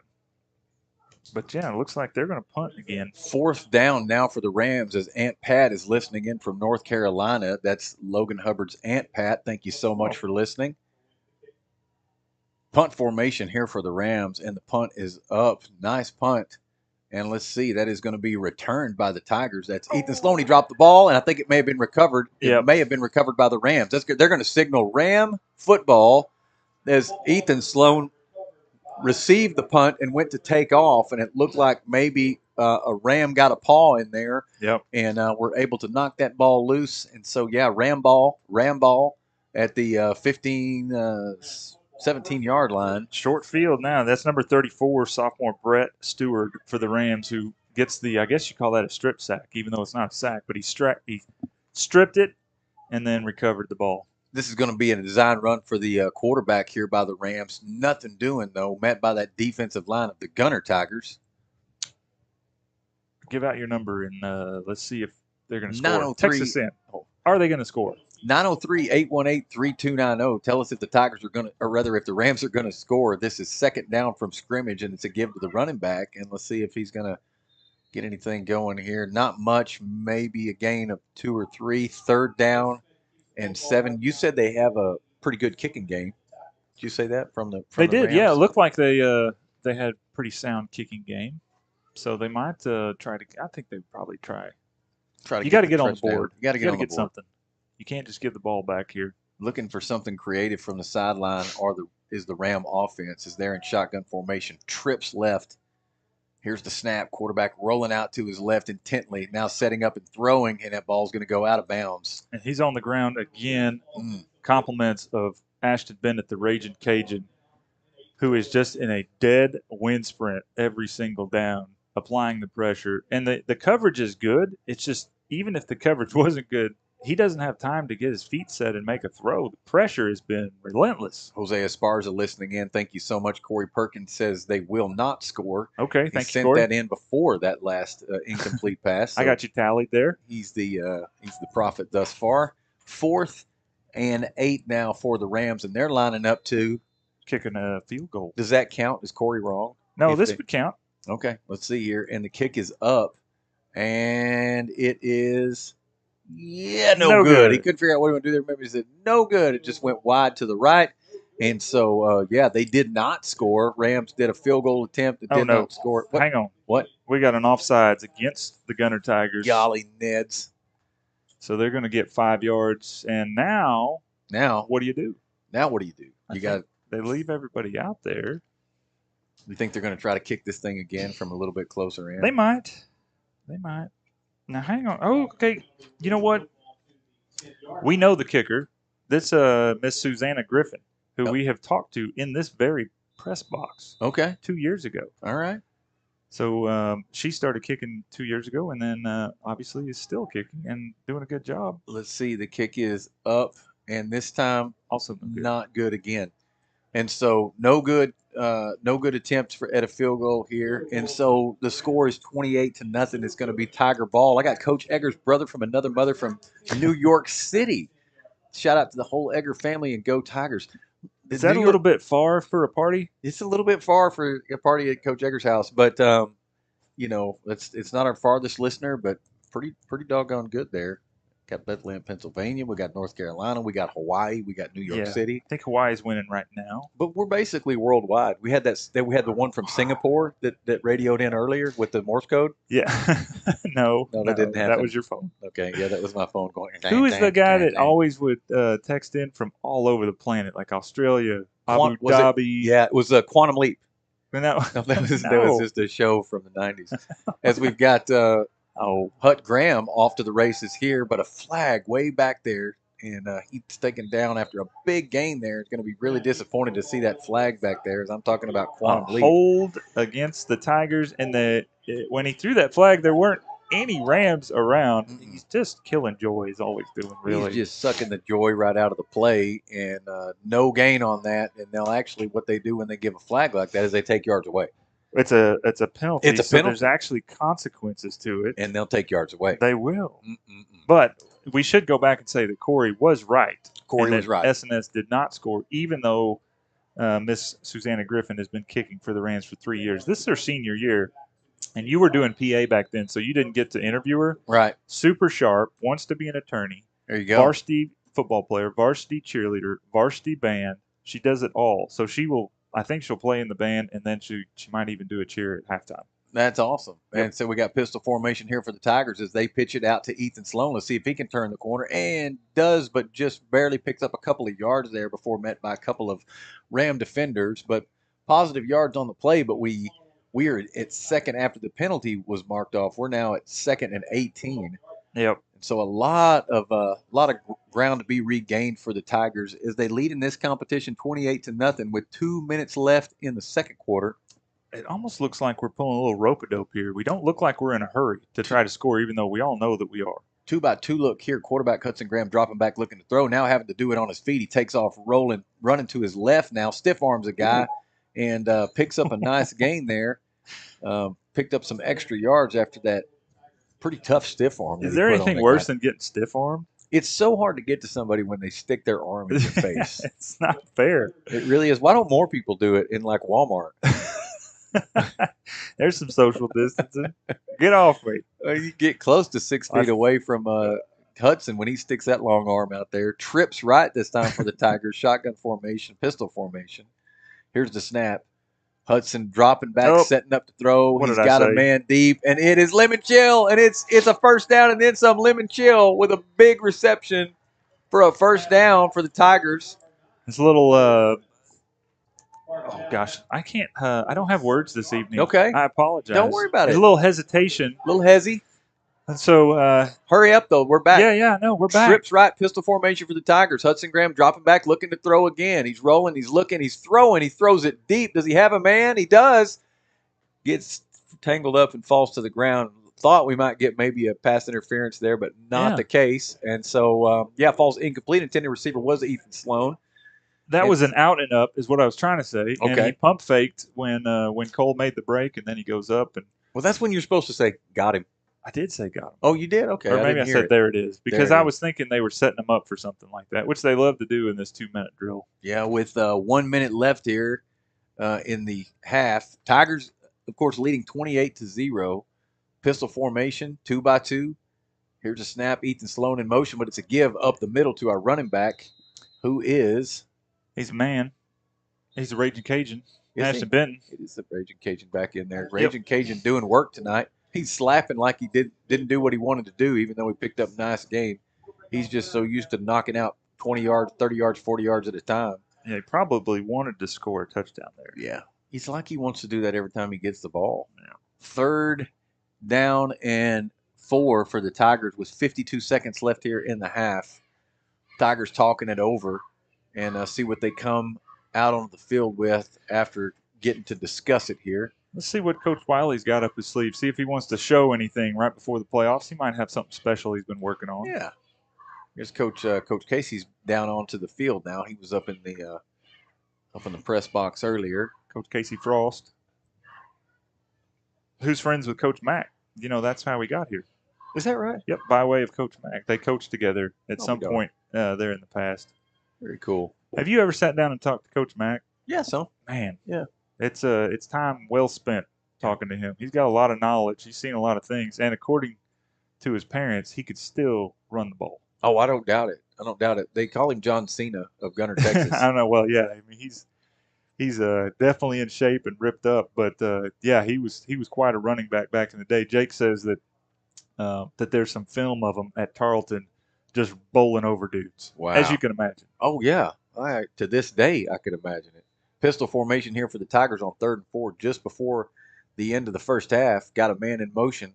Here's the snap. This is going to be a reverse, though, around to Ethan Sloan. He's going to turn the corner. There is a flag coming in from deep, but Ethan Sloan off to the races before he's knocked out of bounds. Big first down pickup. Let's see what the flag is, though. Only thing worse than the flag on a long play is the coronavirus. The groan from the crowd. Mm-hmm. Is they see it and they all just go, oh. You think Ethan, because Ethan can't see the flag being thrown, but he can hear the crowd. Oh. You think he can hear that? I don't know. It's a pretty loud groan. He's probably listening to us. Oh. He's got a Sony Walkman in his helmet, and he listens to the broadcast, and he could hear it over this PA mic. Sony Walkman. Or crowd mic. That's greatness. It's a yellow. It's a Sportsman edition. Yeah. It's waterproof. You can drop it. Yeah. Still works. You can drop them. Sure, you can still drop the Sony Walkman if it's yellow. Oh, drop anything that's yellow. 3rd and 14 now for the Tigers. We've got 42 seconds and ticking left here. Dr. Seiler just made a note of that one. Mm-hmm. This is why they shouldn't broadcast. That's why we don't let them do this. Pistol formation. Hudson Graham looking to throw, but drops it to the turf. Now picks it up. Now it's back on the turf, and he has to cover it up. So that didn't bode well and did not produce what the Tigers wanted it to, and that's going to leave us with, let's see here, is this going to tick out all the time? So, yeah, we've still got another down. So we're at the 4th down now for the Tigers, and they're going to take it on in with the Tigers leading 28-0. That's going to bring us to the end of the 2nd quarter. That means 50% of the game is over. How do you get to this math so fast? I don't know. It's a gift. Yeah, so that Goodwill Hunting, you remember? Yes. Yeah, it's like that. It's a gift. It's that level. Okay. That level of mathing. Well, here's the thing, everybody. Tell me. I see Bryson Rigsby in the house. I saw him too. Yeah. I'm happy he's here. I'm glad he's back. Tiger great. So, any other team, trying to close out district on senior night that's up 28-0 at the half, you would think, okay, this is going to be awesome. Like, this is fun. Good times. But I guarantee you right now, like, I've got the PA, the crowd mic, turned down because it's pointed at the field. You don't want them to I hear don't what's want to going on. hear what Coach Fazell is saying to the guys, and I don't want to hear what he's going to say to them in the locker room because even though they're up 28-0, they can play better, and they can do better, and you're getting geared up for what you hope is a 6-week playoff run. Try to get back to the state championship for, no big deal, 4 times in 5 years if they were able to do that. So 28-0 on your Friday Night Lights app might look like it's cool, and they have played well. They've also not played well, done the opposite of that, right? So we just need them to execute. We've seen the ball bouncing around on the ground quite a bit.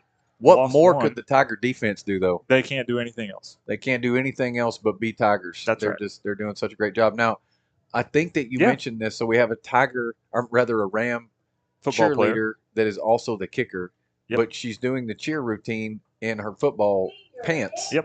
And just took her shoulder pads off. That's right. And then did one of those things. What is that?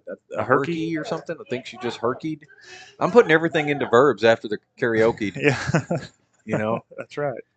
So I mean, Tigers leading 28-0 with at the half, and like you said, it's hard to be down about that. But like you said, the offense, I think they wanted them to be able to do more there at the end. Yeah. Of the second quarter, but I don't know what more the defense could do. And the offense, there's a lot to be positive about there too. I mean, the run game has been really strong. We got a deep pass in to Lemon Chill. There's plenty of great things going on, but the standard has been set so high, as you said, Dylan, that we just we have these really high expectations, and that's what you do. You don't settle for at least the score is what we want to be. No. You got to keep pushing ahead because that's not gonna get you through what I think it's shaping up to be a very challenging playoff run. There's some teams that we will face in region play that are really, really good, and I think it's going to be a lot like the year that we had to go through Lexington, Canadian and all that, where those teams there was just really good competition. Didn't coast through any of that stuff, and so you want to be clicking on all cylinders, and they are. And that's, this is interesting. That's why it is so apparent that, oh my gosh, I almost pulled that off. Don't break stuff. It's so apparent, these, the penalties and the negative yard plays, because the offense is clicking. So it when Ashton Bennett runs for 40 yards and it's called back, when Ethan Sloan runs for 30 yards and it's called back, that makes those flags hurt so much more. Right. Because it's, minus 10 from the line of scrimmage, but a lot of them, that's a net 50-yard loss on them. And tonight, a lot of penalty flags being thrown the Tigers' way, and that's something they got to get cleaned up. And they had a stretch there, over the course of 3-4 games where they really had the hold, and they had some blocking issues, some high-low stuff where they were getting called for crackbacks and all those bad things. And I thought they had everything worked out, but tonight could be, you never know. You just don't know what it is. You just never know what's going to happen. I think that one thing you were talking about, the competition coming up in the playoffs, I wanted to mention very quickly about the competition that we faced in district play, and it has been a higher level of competition as we've come back, as our district has been aligned and more local. We've just had a more consistent. Now, I mean, that's not to take anything away from where we were in a town like Holiday, a program like Holiday, who's always got good teams. Right. And City View. Came City View was strong. Competitive. At one point they weren't, but then they became that way. But just across the board, we have faced some really good competition in district. I don't remember what our Bell score was, but we beat them pretty handily. I think it was 49 to something. But we're the only ones. We're the only ones to have done that. They've been putting up a lot of points against teams. 48-7 is what we beat Bells. We talked highly of, and rightfully so, Whitewright. Their quarterback did some really good things. Defense. They've got a defensive lineman, I believe it's number 75, that is one of the best defensive linemen in the district. Leonard has a quarterback that did some crazy things. And so, those those kind of athletes, it makes me think about, who is that kid that we played against over on Zach West. Zach West. You remember him? They'd have to do like a Mr. Miyagi on his knee, and then he would come back in. But we've seen Coach's kid. Yeah, at Henrietta. Yeah, he was so good.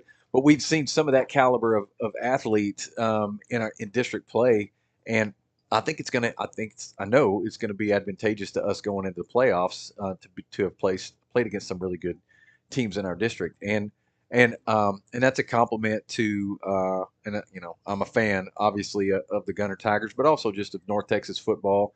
You start naming the kicker's name from the opposing town, yeah. you got some equity with some people in the area, and I hope to see I hope to see all of our teams that are making the playoffs come out and do well in postseason play, and we'll see what happens. I think that the district I've heard that we're going to be up against. I don't know that much about it, but I did hear from a reliable source that it was one of those districts that 1 through 4 don't have that much difference in between them. Yeah. There has been some times when the fourth place team, I'm not trying to be ugly, but the fourth place team that does make the playoffs doesn't have any business being there. Yeah. But you have other times when it's like any of these 4 teams could have gotten first, and this one just happens to be fourth. Yep. And that's when you run into a really good team in the first round. And I think we could do that definitely in the first 2 rounds of the playoffs. Tigers are going to be, oh my goodness. What? Karen Pelly just sent me a picture of this is this is Golden Chick. Oh. She just sent me, but it fooled me because she put it on a real plate. But I know that chicken. I know that okra. I know that mashed potatoes and gravy. Wow, man, that looks good. Well, yeah, you're talking about District 5, I believe, which has Eastland leading, Jacksboro, Comanche, and Millsap. Is that what you're talking about? Yes. Okay, yeah. So Eastland has a quarterback that's a stud. Yeah. Absolutely is a stud. And so, I think we are on a collision course to meet up with Eastland. Here's the thing about Jacksboro. I think we can see Jacksboro as well. Jacksboro is gigantic. They are huge, and they are going to play in a similar style that they have the 2 times that we played them in the playoffs, since 2016, and that they just try to bruise and run the ball and control the clock, and try to keep it out of our hands, and so that's going to be interesting. But yeah, you're right. Millsap is improved. I mean, Millsap is 6-3 on the year. Comanche 7-2. Jacksboro 6-3. And Eastland, this is funny. Eastland is 4-0 in district, but 5-3 overall. So they have the worst overall record, but they're leading because of district. And yeah, I've heard good things about the Eastland quarterback, and so we're probably going to get to see him, I would think. Check this out. Okay. This has nothing to do with what we're talking about. But Perfect. I've gotten. I'm sorry, but I got to make note of this. This is part of the chicken. No, I'm not talking about the chicken. I'm talking about the Sloan family. So this week, Ethan has his grandfather, who has been here all season, along with his uncles. One flew from Louisville, Kentucky. The other flew from California to see the Tigers play in person tonight. They were coming to the homecoming game, but it got rescheduled, and they're so happy to finally have a Gunter Tiger football experience in person. There was also, and that's what put me back to that text message, was this is the 3rd time that they've tried to have this reunion. First was last October, and plane tickets and all, and then there was a hip surgery that stood in the way, and so pretty cool. The virus canceled something, but tonight, by the grace of God, they're all here to be able to see that. That's pretty neat. And being here in person and not having to listen to it on the radio, listen to us. That just is a big bonus that they don't have to put up with us. And they're getting, Ethan's had he's had a bunch of really nice runs, but that aren't going to show up on the stat sheet because they're taken away from the flags. But he's also had some that are going to stay or are going to be on the stat sheet. And I said it before, and I'm probably going to say it again. Go ahead. Ethan coming out twice this week after practice. That's the other thing. So, the time has changed. So we can't. Times have changed. The 5th grade team can't practice at their normal time because it's dark when we're supposed to start. So, the school district lets us practice under the lights on this field. The 6th grade and the 5th grade get to practice. Well, Ethan came out after his practice 2 nights in a row, just to encourage the kids and give them some pointers, and was working with our skills team, with our backs and our quarterback, and I guarantee you, he told them some things that they're going to remember for a long time. Trey Oblas, who we mentioned, he worked with the linemen, and he could have told them. They could tell him anything, and they would do it. They would. When you're that age, when you're in 5th grade, a kid that's a senior in high school, they might as well be Dak Prescott, or better, because they're your school and your people and everything. So it's great for those guys to be good stewards of their voices and their influence with the younger guys. And Gunner football is it's a cultured thing that starts out early, and that's a big thing for them to be able to bridge that back to those young men. I know it means a lot to them. Like I said, great instruction, but also just a really nice gesture for them to do that. Yep. I see people coming up the stands with hot chocolate in their hands. Well, it might be a little bit cooler now. Maybe it's cooling down, or maybe people are just trying to push it a little bit, and they're like, you know what, let's get it, because you want the thing to happen. Yeah. When the month has an R in it. I get it. You want deer to hang season a deer. opens tomorrow morning. You want to shoot a deer, and you're like, I'm gonna get hot chocolate. Of course, those concession stand people, they can get pretty pushy. They get in your face. Yeah. You go up there and you say, I'll have and they'll say hot chocolate, $2. When I first moved here, I was trying to get to know people, and I volunteered in the concession stand for like track season, and it was like different track meets and stuff, and I was always trying to sell one of those stadium seats. That was my thing. Like, no matter what anybody said, I was like, do you know we have these stadium seats? Yeah. And they were like $40 or $50 or something. I could not move one for nothing. Like, we have a garage sale at my house. I can pretty well sell anything. I'm going to take this thing that I don't think nobody would want, and I'm going to try to sell it, and I'll get it done. But who's got that kind of cash on them? Really. Who's just busting out like here's concession stand with $40 cash? Yeah, here's 40. Here's two 20s for that, and I'll take a Frito pie, for $1.50 or whatever. And they have something. They have hot dogs, or they had hot dogs, and then the tiger dog, which is just a bigger wiener. That's it. And then, but you call it a tiger dog, and it's like, oh man, it's like 50 cents more, $1 more. Like, well, yeah, I want a tiger dog. I don't just want a hot dog. Give me the tiger dog. I would want it like wrapped in jalapenos and bacon or something. Oh man, you wrap anything in jalapenos and bacon, it's not good. And butter is going to West Point. Yes. And what a great opportunity for that young man. So let's talk about it. Let's get serious about it. Okay. 289 and 121. What can we do? Yeah, I don't know. And they keep coming towards us. They do. You notice that they're resurfacing something. They're resurfacing something. But here's the thing. We've talked about this a little bit. So, listening audience, if you don't know, this is one of the most important things going on in Gunter right now. Not really. But the intersection at 289 and 121, Mark Parker sent me a text message earlier, and he said, I'm at the intersection of 289 and 121. Could you make me a sandwich and bring it out to me? Because he knows I live in that vicinity. And he said he was going to be there. And I text back and said, Mark, I could make you a gourmet meal. Yeah. And you'll still be sitting there. Yeah. I just put the turkey on. But here's the thing. Here's the thing. I'm slow cooking. I'm smoking something. I got something in the crock pot. I'll bring it out. Will be ready tomorrow. About that time, you'll get it. But what it is these big trucks. It's big trucks and it's not their fault. They're trying to get across the intersection. Rock haulers. And they need so much time to haul that rock across that they can't just zip out there and go like they were in a Prius. They got to sit there for a long time, and each one of them has to sit there a long time. And so people are actually exiting the McDonald's drive-through in VA and getting in line to get across 289 and 121. Oh, I know. It's a bad situation. Have you been in it? No, because you avoid it. I don't have to go down there unless I'm getting donuts for the kids. And for some reason, I can negotiate through that because I'm just staying on Preston. If you're on Preston, there's no stop sign. But this morning we went down there and I tried to, I came out of the donut store a little slow. And I tried to stay slow so that I could, give them a window, but nobody takes it. It's just everybody. I think everybody's so focused on being mad, that they don't go. But I think you got to, if you've ever driven overseas, like in Europe, like Italy, somewhere like that, bro, which I have, India. Okay, same thing. I bet you have to drive like you just got your license yesterday. Mm-hmm. You're 16 years old. You have no idea what you're doing.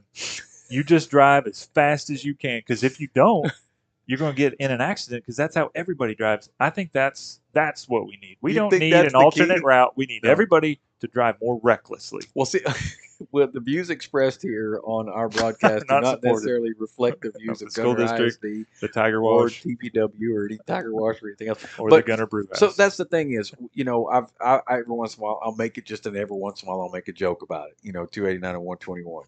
And then somebody will put on there, just waiting on a red light. Come on, red light. But I don't think that's going to fix the problem, Dylan. I'm no highway expertise, but where I see red lights, I also see turn lanes. We don't have any turn lanes. So if it's just one going one way, one going the other, and if you have a red light there, it's still going to take a long time for that big rock hauler and his three friends behind him that are also hauling rocks Yeah. And then one of those toaster vans, like the Martins or the Gages drive. Those things are got to awesome. take a while to get across. Oh, those things have some pep. I saw one of them that there was a dually. I was actually riding, me and some other folks were riding in Alicia's van, talking about her toaster van. And I look up and there's another one of those toaster vans, but it's a little bit higher up, and then it was hit a dually wheel, like dual wheels on the back. Like, what are y'all hauling with that? But anyway, that's not why you called. What I'm trying to tell you is, I didn't call you. I think what the thing is, if you don't put in turn lanes, and so what they're doing is they're trying to reroute it from 289 121. They're going to reroute it somewhere else where it dumps out closer down to Salina, and they have like 3 different options, and you got to pick one of the 3 different options, and somehow or another we got a half day off from school. I don't know how that happened, but I picked sat down there by Salina, and then it was like half days off on Fridays. I don't even know what, but I don't know. So yeah, it's a thing, dude. I just deferred my vote to John Jonas. You did? Yes. Yeah. I asked him to pick if I wanted a half day or not. The kids love the half day. Of course they do. I think. I don't blame them. I'm guessing the teachers love the half day too. Yeah, they're catching up on stuff, and kids are getting out of school, and it's good times. Now the band, I saw you adjusting the camera over there to make sure that we're able to see the halftime performance. Yeah. They've got some really cool uniform stuff going on here. I like what they've done here. It's the Mav City edition. It's the Mav City jerseys. Yep. And I like it. It's not so it's not quite as traditional, and like they got cashmere or what. It's cool looking. It is cool. Is that a thing? No, did I say it wrong? What's the thick material that? That's a song by Led Zeppelin. Cashmere? Mm-hmm. Oh, doggone it! How about that? Yes, yeah. Cashmere is what you're thinking of, maybe, or velvet. It's the thick stuff that they wear, and it looks like, and they have to wear it in August too. Yes, I know what you're talking about. Yeah, this looks like dry fit. Yeah, this looks cool. Like they could go and compete at district cross country tomorrow, or not district, but cross country boys are running tomorrow. Okay, right, and Amy Denton's running tomorrow. All right. Not Amy Denton. That's her mom. Yeah, well, she might be. I don't know. But Sarah Denton's going to run for sure. Yeah, I don't know why I started talking about cross country. Dry fit. All right. But yes, so they've got, this is I think it's their full show. They're a week and a half away from UIL competition. Right. They're supposed to have a competition tomorrow. That's not going to happen. Like you said last week, so much is going on. They got a volleyball game last night was insane. I heard about that. So I went to the game. Lauren said, "Hey, do you want to go to the game?" And I was like, "Yeah, sure, let's go." So she was going already. Her and Ellison and Lauren don't miss. Yeah.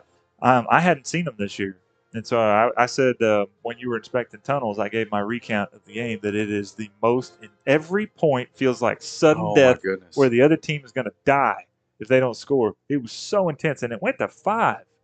And you got the setter for them, the opponent last night. She's going to play for Baylor. What? Yes, she's committed to play volleyball for Baylor. Wow. Yeah, they had some girls that were athletic for sure. They were good. Let me tell you, our girls are so good, and they don't get rattled. No, that's the other thing. Coach Gill has done a great job. Obviously, I mean, continues to do a great job. That's her 4th year in a row to make it to that round of the playoffs, and I believe. Correct me if I'm wrong. You may know, but I think if they win next week, then they go to the state tournament.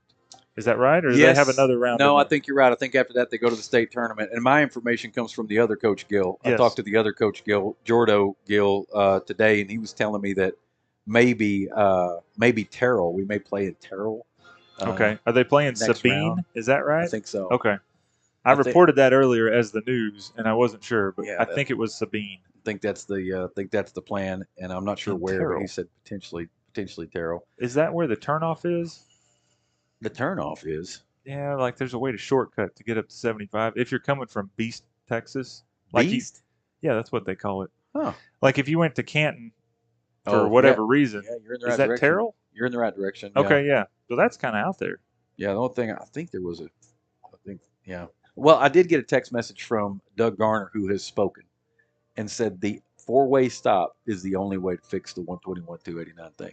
Oh. It's only the 4-way stop. The only way. Really? Yeah. What about an overpass? No. A tunnel. Tunnel or an overpass. Now we're thinking. Oh, I mean, if we're going to spend money on it, let's spend some money on it. Let's go. All right. Cross country is Monday. Man, I'm getting all kinds of correct.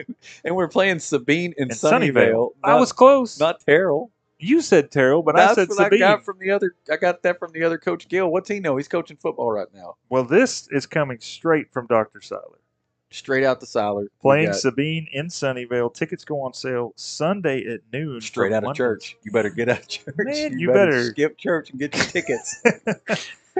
All right, and then my wife says that cross country is Monday, but I swear I got an update said it was tomorrow. Don't swear. We got too many things going on. No, it is. It's the season of everything.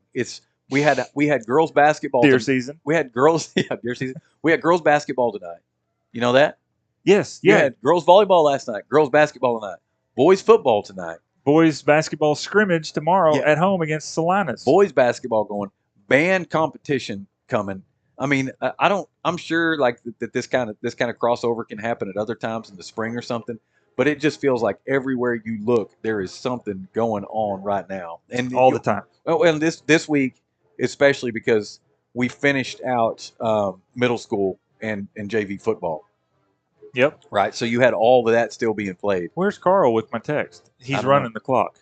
I don't know. So everybody won. I can tell you that. Well, the seventh grade boys played early in the week against Munster.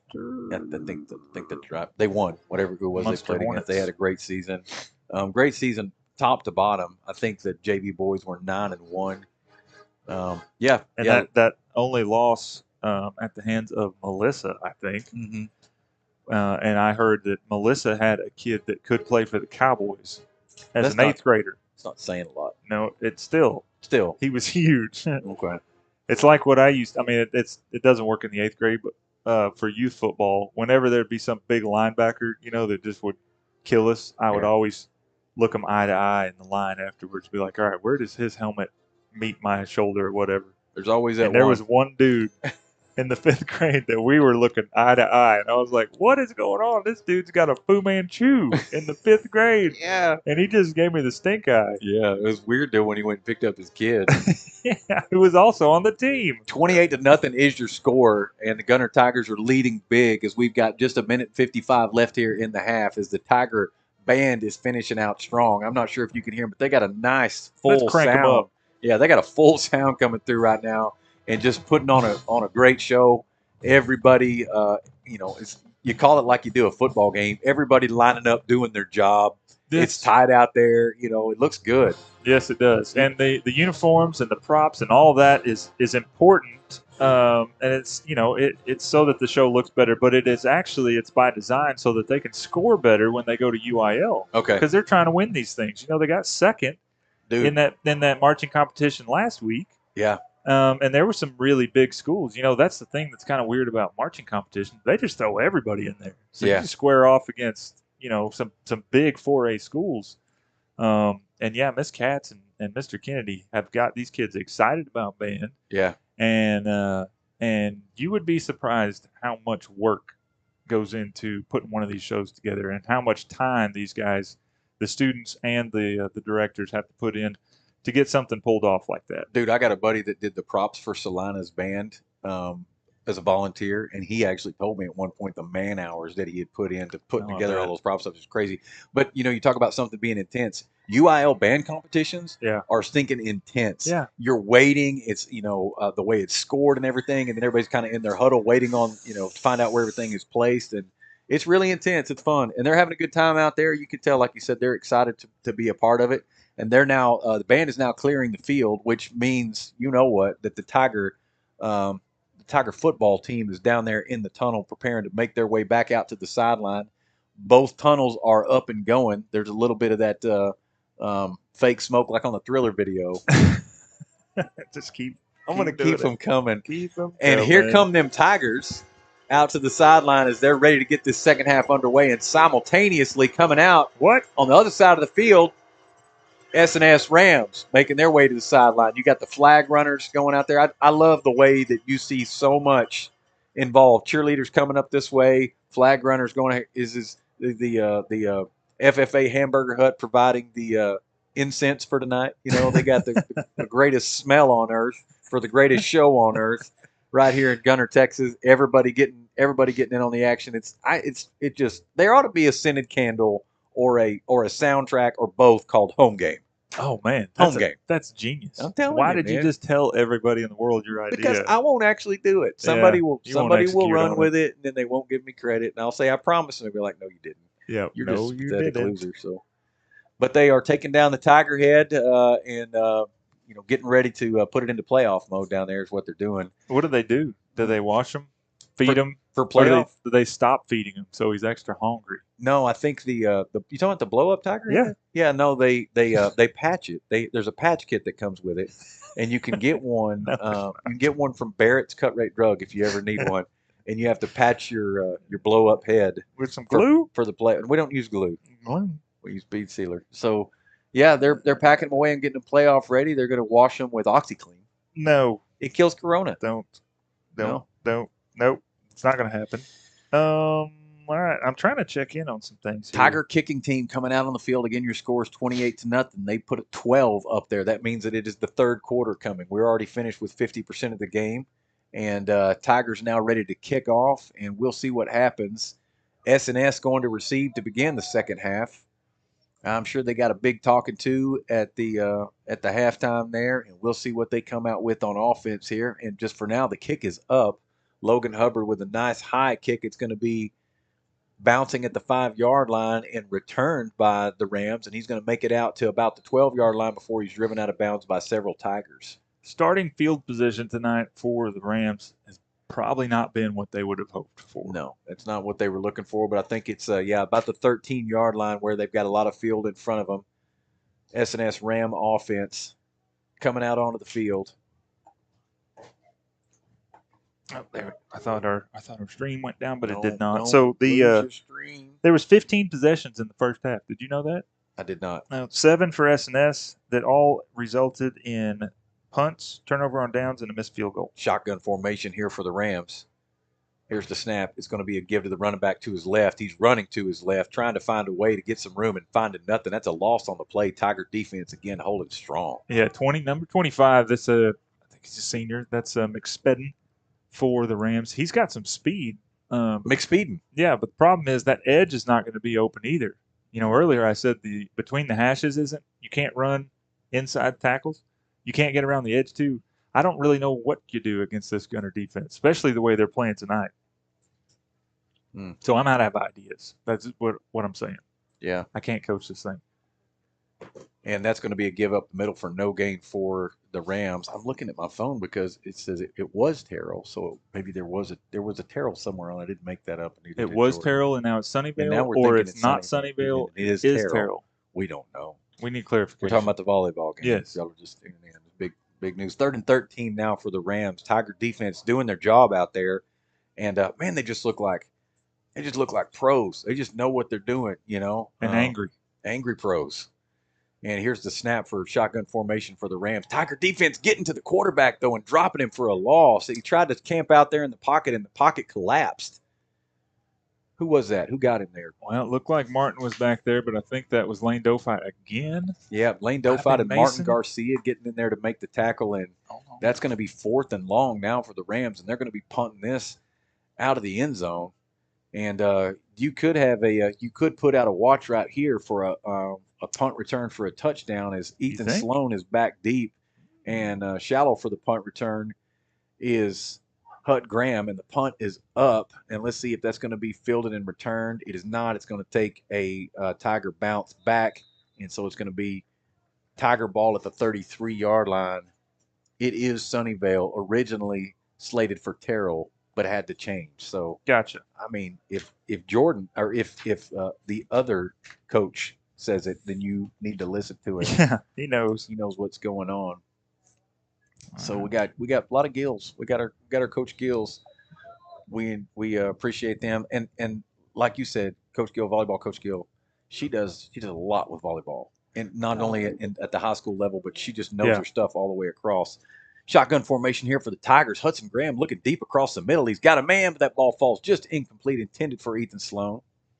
Was that Ethan? Yep, trying to get him involved. Taking the deep shot right off the bat. I like that. It was a good-looking ball. Yep. Obviously, a lot of zip on it, and Hudson Graham does a great job for us at quarterback, and keeps that threat across the middle and deep a reality for our defenses that we face all the time was we have 2-by-2 look out wide, but ball goes up the middle to the Raging Cajun for a nice gain. Man, it's like he's just made out of gumbo. Gumbo's so good. So that does make sense. But no, I agree. And looking at that run, most guys are probably going to get tackled for a 1-yard gain. 3rd and 4 here is it's a give again to Ashton, and he busted up around the right side and gets a first down. Do you have a flag on the play late at the end of the play there? There's no way. They threw it right and, threw it at our guy and then came over to explain why he threw it at him. So this is going to be a hold or something, but the back judge looks like he's talking with them, as are all of the Gunter Tigers. The huddle's right there. I think they're going to wave it off. Okay. Never mind. No, it's going against the Tigers. So, actually, Cade Roller's hands are just cold. I thought he was clapping, but he was rubbing his hands together. I don't know why he would clap for a holding penalty. Cade Roller's hands are just cold. Just cold hands. We have lost focus. This is some serious color. The crowd is dead. Yeah. Come on. Yeah. Somebody make some noise. Somebody hit somebody. Somebody yell at somebody. 3rd down now, 3rd and 13 for the Tigers as they look to the sideline to get the play. And everybody looking to their wrists now, which sometimes mean a whoop, whoop, whoop, something a little different coming here. Pistol formation, 2 wide receivers out here to the left. Here's the snap. Quarterback dropping back, setting up, looking to throw. He's got a man. That ball is complete to Ethan Sloan, and he puts his head down and runs into his man, finally taken out of bounds. They're going to mark him down at the 22, so he's going to be a 4th and 4. But, yeah, that's a nice pass and a great catch. Had to adjust a little bit to it as he let him. Yeah, but it's a first down. What? It is a first down. It's not 4th and 4. It's first down. Ethan Sloan picked up some yards after catch right there. Busted ahead for a first down for the Tigers. Big first down on a 3rd down conversion there. Pistol formation, double everybody in the house this time. Tight look for the Tigers. Gives it to Ethan Sloan. Ooh. He makes a move, cuts it back inside. Now bounces around the outside. Now stiff arm. He's trying to make it to the pylon. Does he do it? Get in there. Touchdown. Touchdown, Ethan Sloan with a beautiful piece of running. Bouncing to the left and to the right. Had everything you need to do as a running back in one play. Lateral move, stiff arm, and then sprinting to the pylon. Touchdown, Tigers. Ethan Sloan lining up now, appearing for the 2-point conversion, but I think they're going to change that and now come out and do the extra point attempt. Your score is 34-0 Tigers with 8:57 left here in the 3rd quarter. Man, that was a good run. It was an awesome run, and his family is here in person to see it. Good. After trying to, get here for 3 or 4 times. To be able to see that run in person is awesome. But here's what I'm sad that we don't have a juice.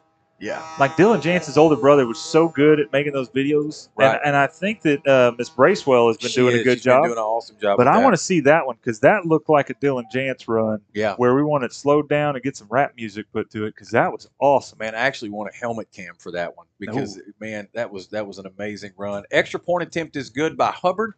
Takes your score to 35-0. Tigers leading. Wow, that was exciting. I'm glad they were here to see that, as you said, talking about his family being able to be here because you don't want to hear me call that. I don't do it justice. I thought you did a good job. I'm just so excited. I get running out of my. It looks like he's having to spray water in his eye there on the sideline. He might have a turf pellet in there. He probably saw himself make that play and can't believe what he saw, and so he's having to rinse his own eyes out and say, "That was unbelievable. I can't believe I just did that." What's wrong? Sometimes when you run really fast and it dries cold, your eyes out. It does. Maybe that's what happened. Yeah, probably if he has contact, it probably just blew him out because he was so fast. It's like taking a fan to the face. There's people coming over trying to stick their fingers in his eye. Don't do that. Yeah, do that. If you do, you need to put that thing like the Three Stooges used to do, where you put your hand between your Sorry, nose. listening audience and video audience. You can't see. Nobody can see. But everybody knows. Ball is being set up on the tee by Logan Hubbard. And getting set to kick here, and S&S Rams back deep. Turn this crab mic down. Getting ready to receive, and the kick is up. Let's see if this is going to be returned. It's going to be fielded at the 10-yard line in return. He's at the 20 now and makes it about to the 25-yard line before he's brought down. Yep, and that was number 15, who I believe is Mario Cuevas, and Adam Reed was in there. And Eric Tapia. Nice. Special teams. Getting it done. Which are sound, by the way. Oh. No. They just gave, I was going to say. He said Cannon Lindbergh. Who's number 5? Where's Cannon? I was about to say, get some shot out of a cannon this evening. Give me something shot out of a cannon here. What do we got up front? We got Trey Oblas, Mason Peacock, Lane Dofine, and then I can't tell who the end is there, but that should be. That's Isaac Villanueva.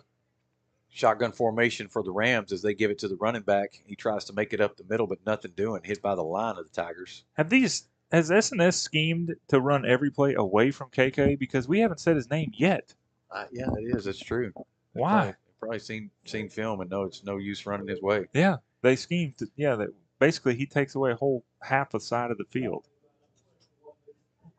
Well, I was looking at Mason's hand. He's got now a softer version of that cast on his hand, and soon to be, he's progressing well on that. Soon to be nothing.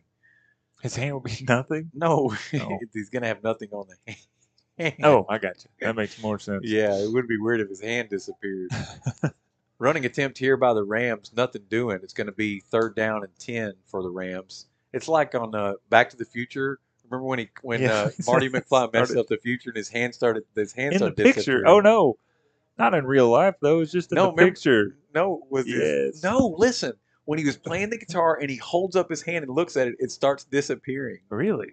Yes, Marty McFly. Oh, man. Go back and look at it because he's like, oh, he starts like disappearing. Well, I know he wasn't feeling well as he started to not exist. Earth Angel, Earth. Pistol formation here. Quarterback dropping back, looking to throw, takes a shot deep. That ball's high in the air, intended for we don't know who, but it falls to the turf incomplete. Somebody shot that. And you can't do that because duck season actually doesn't open for another week. It did look like something shot it in the air, but 4th down now. Rams punt team is coming on, and they need to do some work with the leg here to get out of a bad situation, because if the Tigers get the ball here in this position, it's going to be scoring quick. Yeah, I think you're right.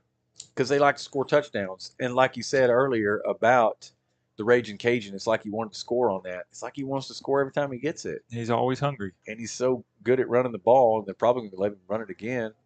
Punt formation here for the Rams, and this punt is up, almost blocked by the Tigers. It's going to take a Ram bounce across the 50 now to about the 44-yard line. So not too bad of a punt. Yeah. Especially after that bounce, that the Ram bounce that it got. Did you see Party at Egger?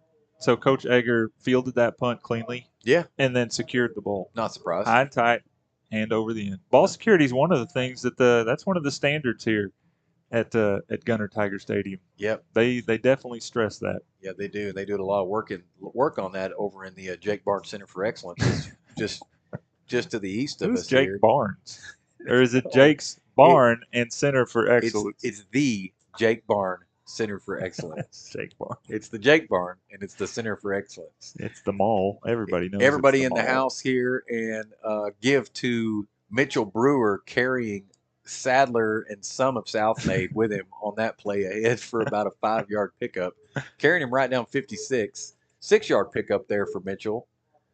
Roll on the 18-wheeler. I had to. I didn't do it earlier. There's no reason not to. 2nd and 4 now for the Tigers. Everybody brought in tight, and this is a give this time again to the 18-wheeler. He runs into somebody, hesitates, and then takes off again. Oh, no. Oh, man, we got I think he flopped. On the play. He did flop, and he knows he flopped, but he's going to call it anyway. It's a block in the back. Okay. The referee looks disgusted that he has to throw another flag. And lopsided. Yeah, he is. Or are we? Is the press box leaning, or is he leaning? Somebody's leaning.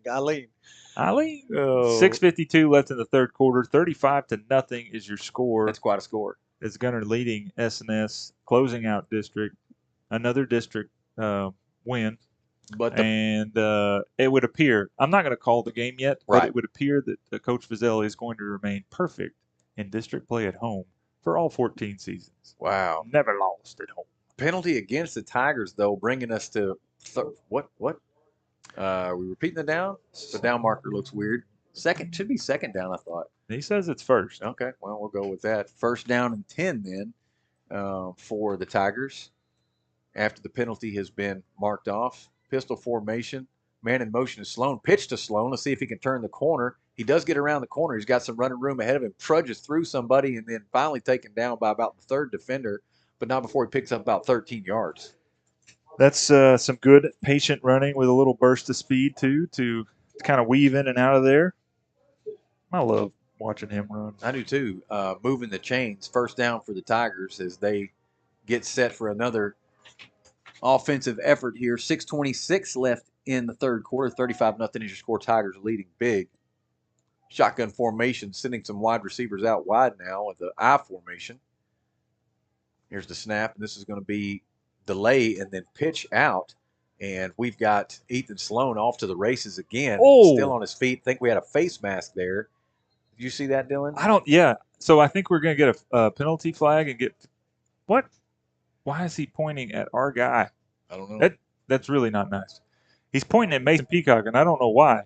But he threw the flag when the tackle happened, and it looked going against them. Okay, good. I was going to say it looked like it was a face mask, but I don't think it actually was. I think he just did some type of weird move and ducked his whole body, made himself into a turtle. But didn't touch the ground, so he's still playing. But yeah, I guess they did. Turtle. Yeah, an Ethan turtle.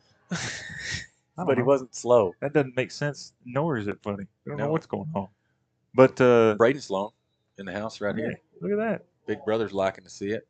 Tiger offense now back out on the field after that penalty. 1st and 10 for the Tigers. Trips right. This is a design run to Hut Graham. He cuts it back up inside. Hudson Graham, touchdown. Touchdown, Hudson Graham.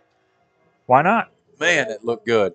So, yeah, Hudson Graham just went around to just bump it outside a little bit and sees the seam up right in front of him and just darts ahead. He's got explosive speed himself. He never skips leg day, so he's strong and he's fast.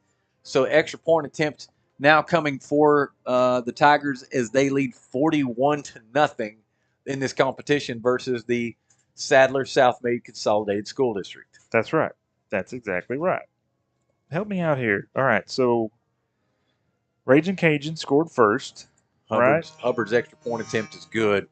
Then Tigers Saul got lead 42-0. Then Saul Rodriguez got one.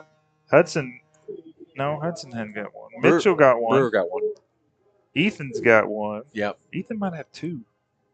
Graham's.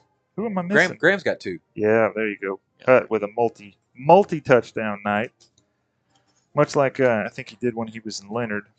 Yeah. For that game, and that is Hudson's 6th rushing touchdown of the year. I can also tell you, since we don't have our stat guy, it's just you and me. I wish I had live in-game stats. Yeah. But Ethan is over 500 yards for the season now. Ashton is probably getting close to 600. If Ethan's got the one, that's his 9th rushing touchdown.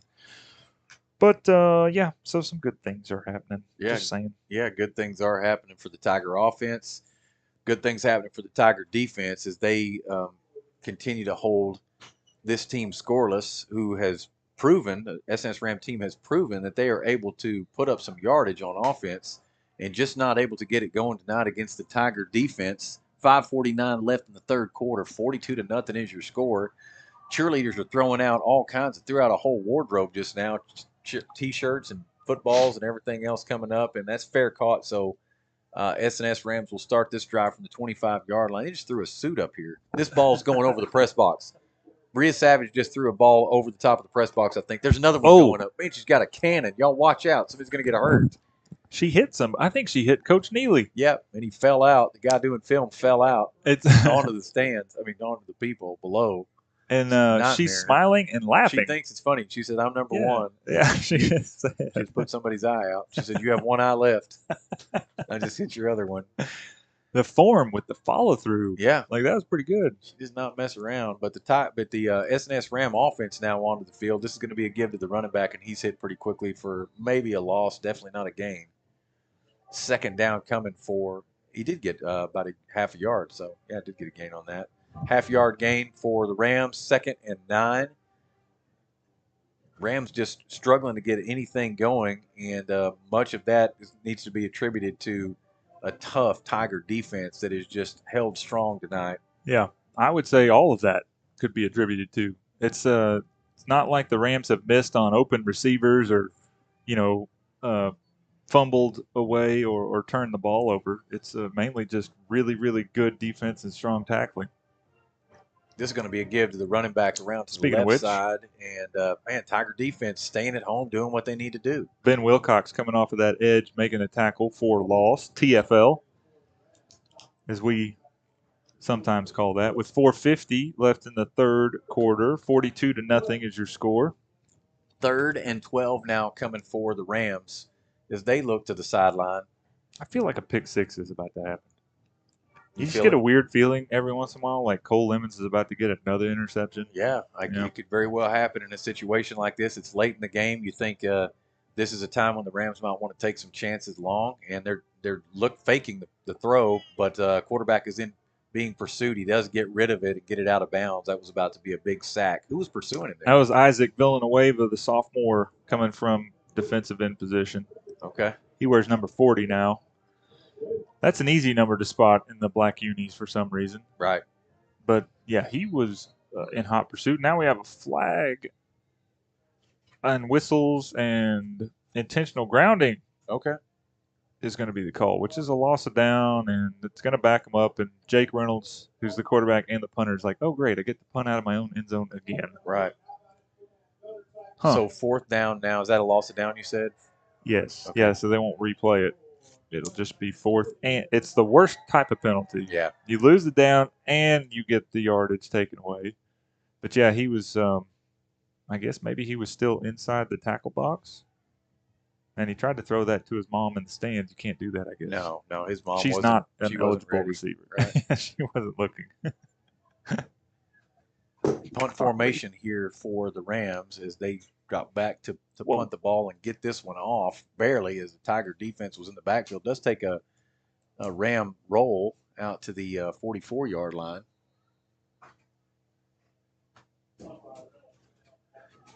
Well, it would be awesome to have a home playoff game, but it also would be awesome to get on the road next week and eat something good. Yeah. That's what I want. Yeah, it'd be interesting. It's always fun to see.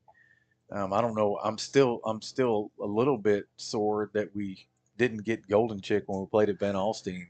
I know. I'm like surprised we won that game. I know. It seems like a lifetime ago that we. But you called an audible. You drove us down to Anna. Yeah. And we were able to get Chicken Express. Chicken E. Nothing wrong with that. Not a bad option there. I'll tell you what else is a good option is the option that the Tiger offense runs as they come out on the field, wide receiver out far to the left. Double tight look. Here's the snap. It's going to be a give, though, to the running back, and he makes a move. That's Ivy Hellman. And it's Ivy, the human football Hellman, making the move and picks up about 8 yards there. He looks like he's back to full strength. He is full strength. Speedy again. He's hungry. He is hungry. He's hungry. He's a long running back as well. I'd like to see Cannon Lindbergh get something. Well, let's. You know how I know? I mean, I can see him because his number 5 is 3 times the size of everybody else's. This is going to be a throwing attempt, though, and this is to Sloan, and he hauls it in, makes a move, makes a miss, makes somebody else miss. He's putting the ball on skates. He runs the length of the field. He gets a block. He's over to the 15, down to the 10. He's still on his feet, down to the 5. He finally brought down. What a piece of running in yards after catch for Ethan Sloan. Ooh, people were slipping and sliding on banana peels. There was all kind of stuff going on over there. 60 yards on the pass completion, and you're right. He was all over the place. He went backwards at one point. He put the hezzy on him and put the whoop, whoop, whoop as this is a gift to Ashton, the Raging Cajun Bennett, and he punches it in. Gunter Tiger touchdown. No flags. No flags on the play. Tigers just coming out, getting it done on offense. Wow, boom, boom, boom. And just like that, Tiger fans, your score is 48-0. Tigers with a commanding lead, to say the least, against the S&S Rams here in district play, wrapping it up with a bang here at Tiger Stadium. I like the play call, too, and I don't know that we have I know that they've run similar plays, and obviously they got wide receivers running all over the place. I just haven't seen them hit that particular level receiver before. And that's twice tonight that Ethan Sloan has caught that ball there, but was able to do a little something extra with it this time. He did a lot extra with it. He did Man, some he's beautiful dangerous. things. Extra point attempt is good. Your Tiger score is 49. This is extra point attempt. I don't see my signal, but they're putting it up there. Yeah, 49 to nothing is your score. 3:13 left here in the third quarter. Still some ball left to be played, but like I said, Tigers have got this one well in hand. Yeah, I would say this half, much better execution. Even though we have had a penalty, the penalty looked like it wasn't really a penalty. I'm not sure. Right. But they are clicking now again and executing, and they may have been stirred up a little bit in the locker room. Could have been. May have gotten kind of the standards and the expectations reiterated to them. Yeah. In a forceful manner. Following all the way back to 2016, I remember people saying, Gunter's a second half team, and I remember talking to my son because we'd be watching the game. Man, I wonder when the coaches must have really got into him at the half. They must have this. What was that halftime speech about? And then talked to my son after the game. What happened at halftime? Nothing much. We just went in there. They went over what we needed to do, and our coaches just all talked their specific positions, and then we came back out and played. It's just like this is a chance to regather and do what you do. Kickoff here, and that is going to go into the end zone. No, I think he said he went out at the 1. He threw his flag late at that. So, come on. So it'd be cool if it was a punt, but you can't do that on the kickoff. You can't do that. He's been wearing that side of the field out this evening. Yeah. Logan does a great job kicking for us. So, S&S Ram offense coming back out onto the field, and they're hoping to put a drive together. And we've got some maybe some new jerseys coming out. Dylan on the line there. I would think so. We got 70. 70. Is that a 2? If it's a 2, that's Peyton Garrison. If it's a 5, that's Ryan Cassidy. I think it may have been 72. I think it's 72. Okay. That should be Peyton Garrison. Yeah, the football helmet. The football helmet? The human football is in. Cannon Lindbergh's in. Cade's got to be in on the other side. This is a give to the running back up the middle and stopped by that Tiger defensive line. Yep. This might be a little. I think Harper Culp's in. I think I saw 56. Yep, that's him. That's old Harper. Eric Tapia is Adam Reed. So lots of guys getting some reps here tonight. It's 2nd and 8 now for the Rams. Who's the huge linebacker? On the far side. Who is that? I don't know. Wait till he turns sideways for us to see him. Is that Isaac? Shotgun formation here for the Rams as they give it to the running back now to the right side. He finds a little bit more running room, but not enough for the first down. So that's going to bring up 3rd down. Let's see here. I'm trying to learn numbers as we go, as we've got some backups coming in onto the field. Yep. KK Rigsby checking back in. Yeah, Brandon Wilcox coming off, and the human football, Ivy Hellman coming off. KK Rigsby now out onto the field. 3rd and 3. Shotgun formation for the Rams as they're going to try play to the left side now and getting some yardage ahead, and they do get yardage good enough for a first down there as they make it across the 45-yard line. Who's this guy? We've never even seen him. Gavin Collins, junior running back, number 3 for S&S. This is the first we've seen him, or it's the first that he actually didn't get tackled immediately to where we could see his number. 1st and 10 now for the Rams. Haven't been able to say that much tonight because the Tiger defense has been stingy. 1st and 10 for the Rams as they look to their sideline getting the play. Tiger band continues to stay faithful, keeping us upbeat tonight. Yeah, they're still here. They're still rocking it out. Shotgun formation for the Rams. This is going to give to the running back. He's met by the defensive line of the Tigers and so many more. And maybe a pickup of 3 or 4 there. Yeah, they're getting little chunks here. So your score is 49-0 with about a minute left in the 3rd quarter. 2nd and 7 now for the Rams. Sounds like a locomotive's coming through your phone. I've got it all as far away from me as I can get it. I can't throw that thing to the middle school. I don't know what to do. No, it's fine. It's a sham. 2nd down now for the Rams. Shotgun formation. This is going to be a design run keeper by the quarterback, and he bounces around to the left side, picks up a few yards, but still going to be 3rd down coming for the Rams. I was following the camera guy. I was following the wrong running back, kind of weaving through there. It wasn't him, though. It was a nice fake then by the Rams. It fooled you anyway. 3rd down now for the Rams. 3rd down and about 4 yards. 19 seconds left here in the 3rd quarter. Many, if not most, close to all of the Gunter faithful are still in the house. Of course. They're sticking it out, even though this game is well in hand by the Tigers, enjoying this home game environment. They're going to take the quarter. Take the quarter is going to bring us. That means it's 75% over, Dylan, and you're welcome for that. Man, and I tried to figure that one you out. Were over I there had with graph paper, big TI-80 pad, and a TI-80, and one of those big pencils, and you were working so vigorously over there. And I was like, big Dylan, giant pencil. just give me a minute, 75%. Boom, right there. Tigers leading 49-0. Man, the second half is just that third quarter. They just came out swinging. Now, Dr. Seiler sent this a while back, and I'm just looking at it now. Okay. But this is, when we talk about the scheduling for playoffs, but then also kind of the mix-up with, or not the mix-up, but the change on the volleyball game. Yeah. She's saying that just because of concerns with COVID and overabundance of caution, that some school districts just aren't participating in hosting. They just don't want to host because there's an expense to cleaning out the place, and I guess having personnel there to make sure everything's enforced. I don't know, but yeah, for sure. As the Rams try to dive it ahead here, and maybe pick up enough for a first down, we'll see. Yep, that was Eric Tapia started the tackle, and then Harper Culp finished it off. Now, is that, when you say that, are we talking about volleyball, football, or both? Both, I think. Okay. Yeah. All right. That's interesting. I don't know. I'm just going to assume both. Yeah. Yeah, that could definitely add a challenge to finding a place to play for the playoffs, especially for our smaller schools, while our big schools are still finishing out their regular district play. Shotgun formation here for the Rams. Here's the snap. Quarterback gives it to the running back up the middle, and he's hit quickly by the Tiger defense. He is able to bounce it around and turn a little bit of that into a game.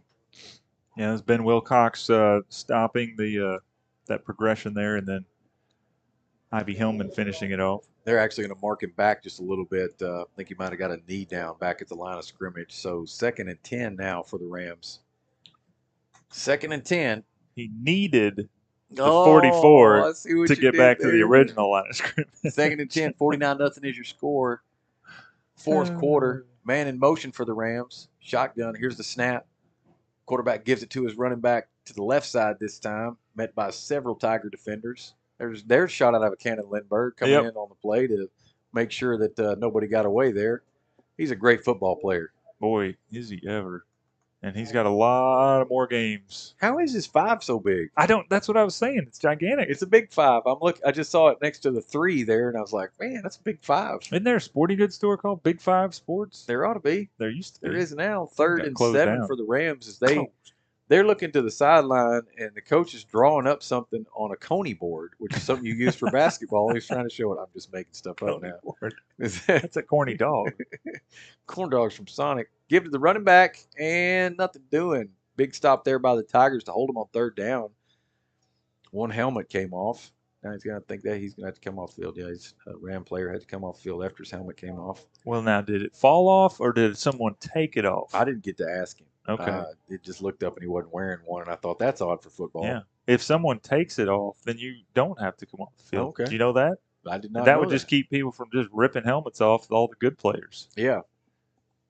4th down now for the Rams, and looking like they're going to go for it. They're hopping up and down and saying, "Let's get this thing. Let's give it a shot here." All you need is a chance. They're just looking for a chance. And 49 points. And maybe a quick kick here. We'll have to see what happens. Now he's going to drop back looking to throw, and he's going to try to throw it deep. It's up in the air, and I think it's going to fall incomplete. They both, the defender and the receiver, took a run at it, and then he picked up somebody on the way up and did something weird, and the crowd went, "Hey, quit it." So, and there's some jawing back and forth, but that was great coverage, and I think that was number 15, so that was Mario Cuevas on the coverage there. Huh. That looked like a penalty could have been called against the Rams, and then it looked like it could have been called against us, but is Mario not wearing 15? What's going on? Amber said she thought thought the score. Oh, your scoreboard says, do you have a scoreboard? Yeah. Does it still say third? Still say 3rd quarter? Oh, I'm sorry. See, I told you it was 75% over. Listen, this is hard. Double tight look here for the Tigers. This is going to reverse the ball back around to, who is that? Who got the ball there? That's number 6. That's Cade Dodson. Cade Dodson on the run, right? I mean, when Cade gets the ball, you think for a second it could be Ethan because he's so fast, or shot out of a cannon Lindbergh. Right. So Cade's got great speed, another true freshman. He did pick up 10 yards on that play, so nice pickup for Cade. First down for the Tigers. Speed all over the place. As they lead in this competition 49-0 with 7:50 left in the football game. Double tight look again. Ivy, the human football helmet, in at quarterback.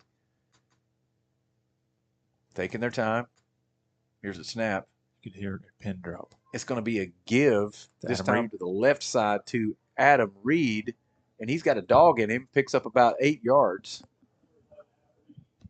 It's been so much fun to watch Reeds play for many years now. For like 17 years in a row, a Reed has been on varsity. There's a consistent quality of play that comes with every one of them. I love watching those young men play. Adam being no exception to that. Great legacy of football in that family. 49-0 is your score. Second down now for the Tigers as Ivy Hellman in at quarterback. And we're getting ready. We're going to go ahead and let Hudson Graham get ready for next week as Ivy in the pistol formation. That's going to be a give this time up the middle, and a nice piece of running there as he hits the hole quickly. That's 22, Eric Tapia. Eric Tapia showing that he's got some wheels and looking like he was trying to go somewhere with the ball. Yep. First down for the Gunter Tigers as we're getting to see some of the not hidden talent. I don't really know how to say the depth of talent, I guess, that the Tigers have. That they've got a lot of weapons. Speed everywhere, and Eric's not a big kid. He's fast. Double tight look in again here for Gunter. Pistol formation. Taking their time. A lot of time. Taking a lot of time. Ivy now taking the snap, and this is going to be a give. I think that was to Dodson again. Dodson running right this time. Another nice gain on the play. Not sure what his average per carry is, but it's pretty nice. Hasn't got that many carries, but every time he gets it, he does something with it. 2nd and 5 now, it looks like. So another 5 or 6 yard pickup there by Dodson. Well, coming into the game, he was averaging 5.57 yards per carry. Nice. Yeah. True freshman, Cade Dodson. Yep. Who are we sending out there wide, Dylan? 60 or 85. That's Gavin Hale. Gavin Hale is in the ball game at wide receiver, far out left. Throw it to him. Double tight look here with Gavin out far wide to the left, and that's a give up the middle though. Again, is that Tapia? Yeah, that's Eric Tapia again. Wearing deuces, twos. We got the old Emmett Smith number there in Emmett fashion, picking up a first down for the Tigers. Did you like Emmett Smith? What? Of course. Did I like Emmett Smith? I just want to give you a chance to tee off on his greatness. Oh, man, did you like those 3 Super Bowls? I did. I hope you did. I enjoyed them very much. I'm still living off of them. Yeah, that's a tough thing. Yes, I loved Emmett. I mean, he played a game with a dislocated shoulder. He's a tough dude, man. He would go good on the Gunter team. We'd probably let him play. Double tight look here with Gavin out far left. This is going to be a give to number 11 now, running to the far left side. He's looking at the pylon. He's getting touchdown, Gunter Tigers. That's Adam Reed getting in the end zone for a touchdown for the Tigers, extending that lead out to 56-0. Adam Reed scampering for the touchdown. Man, when he got that ball, you just wondered, I don't think anybody's going to be able to beat him to the goal line to stop him. And they weren't able to. Nice run by Adam, and just well executed by the offense all the way across. It looks like Ivy is completely comfortable back there at quarterback, just getting in there, taking the time that he needs, and letting using the clock to his favor. And man, Gunter has just I know that's not news to any of the Gunter faithful fans, but ladies and gentlemen, our home field is getting to see a lot of that talent here tonight in the fourth quarter. Extra point attempt is good. Your score 56-0. Tigers leading. 3:41 left in the ball game. This home game has been a lot of fun. Players are able to really enjoy it. It's a really cool thing when you get to see some of the guys who aren't necessarily starters but are great football players get in the game. Younger guys, and I like seeing the older guys congratulating them and happy about what they're getting to do. That's what you call a team. It's a brotherhood that's on that team, and you don't get to see it unless that's out there, unless they get in the game like that. And so it's a lot of fun. Well, Adam Reed is, he's a sophomore, but he has been up until high school where you really can't do it anymore. It doesn't make sense. He's always played up. So he played on all of our football teams as a grade below. He played on, baseball teams with all these guys that are juniors, being younger, a grade below. It's just so they all know him. obviously. But I tell you what, that looked like. I mean, I'm not going to take anything away from Adams' touchdown. That looked like Clayton. That looked like old number 13. Yeah. You know, running that kind of that long end around, or not end around, but you know what I'm talking about. Yeah, and you can dial it back even further and say a lot like Lake. It did. You know, those boys can play. Kickoff now here by the Tigers, and let's see if the Rams are going to return this when they are. He makes it out to nearly the 20-yard line, finally taken down by the Tiger defense. He was kind of dancing back and forth, not going really much forward, but had the ball for a little bit there. 21-yard line where the Rams are going to take over. Why'd you say, oh, my? Well, because there's 2 minutes left in the game. Oh. I think I don't know when we started running the clock, but we did at some point, and we may have even taken a couple minutes off of it. So somebody I don't know what happened. So he just hit fast forward. It's like when you bought that tape that you thought was a greatest hits album and it wasn't. What's this record I've never heard of? I don't know one song. Heard of these songs? This ain't the Footloose soundtrack. All right, 71 is in. This is Kenny Loggins. 60, Jacob Hales is in at defensive tackle. Number 25 taking the ball for the Rams, and he runs it to the right side, but nothing doing. Tiger defense holding strong as they have all night long. Even the younger guys getting in there and getting the job done. As 1:19 left in the ball game, 56-0 is your score. Tigers have really just been impressive all night long. But this the second half, third and fourth quarters have just been all Tigers all the time. The defense has done it right all night long, but the offense was hitting on all cylinders, and I found out they even had more cylinders. I thought they were a V8. Yeah. Turns out there were 12 cylinders. I didn't even know they had more cylinders than I thought they did. Stacked and they started hitting on all of them. Yep. All right, so you're good with math. I do so much math. Okay. So add up these numbers, Matt Damon. Go. 56 plus 49 Got it. plus 59 plus 53. Okay. 213. Is that right? I have no idea. This is a give to running back for the Rams, and it's a loss on the play because, again, Tiger defense holding strong there. It's going to be looking like 20 seconds left. I don't know if they're going to get another playoff, but everybody. Man, you were really close. What was it? 217. Wait. Do you know why that number is? I just added those up. No, I don't know what that is. That's our combined score. Okay. Over the last 4 years against S&S. 217-4-0 against. Wow. As S&S unable to get into the old end zone again, and that's going to be your ball game. And we're doing a modified handshake here tonight.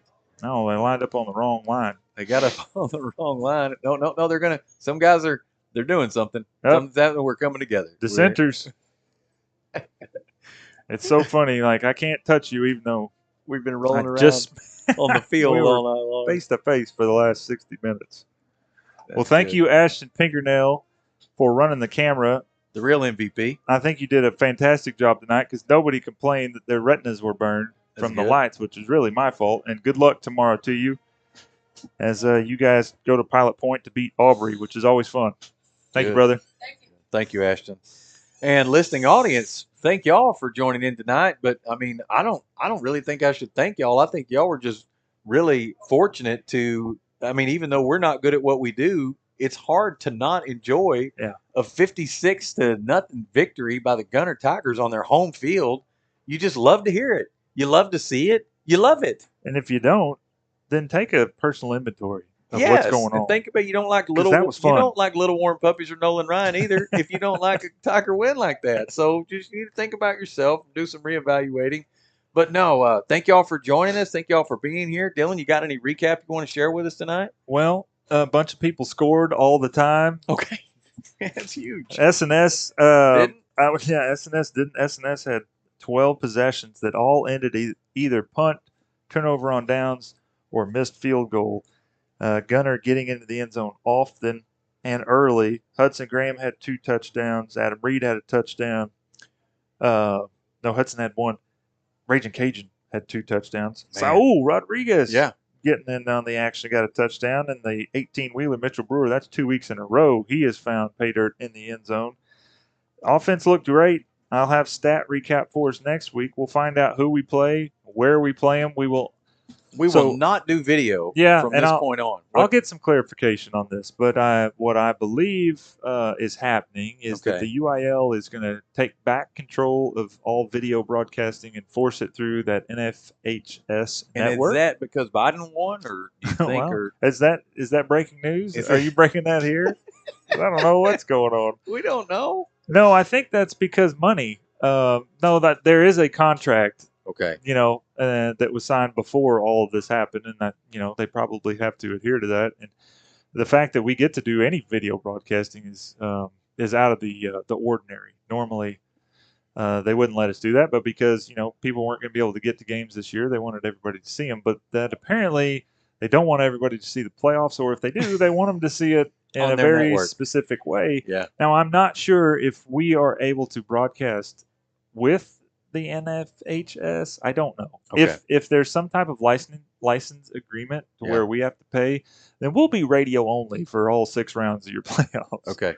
I don't know enough about it. I just saw the release last week, and it definitely made it sound like they don't want idiots like us doing video broadcasts. We definitely get to bring you the audio. Absolutely. We'll be doing that, even if we got to do it from the top of a Jeep. We've done it before. We'll do it again. And if possible, then we will bring you the video. But if not, hopefully there'll be other platforms that you're able to utilize and make that happen as well. Nonetheless, thank y'all so much for joining us. I got to say a big thank you to Dylan. He's the one who really put together, especially now that it worked out. If it bombed, I'd tell you it was my fault. But Dylan did all the work and the legwork and got up here so early that he had to wear shorts because it was still warm out to set up all of the AV and everything, and it went off without a hitch. So thank you so much, Dylan, for making the audio and video possible, and thank you, listening audience, for putting up with us tonight. And we sure are glad to bring you this big Tiger victory tonight. It was TPW football from start to finish, and we enjoyed it for sure. Thank y'all so much for listening in. All right, thank you. Bye.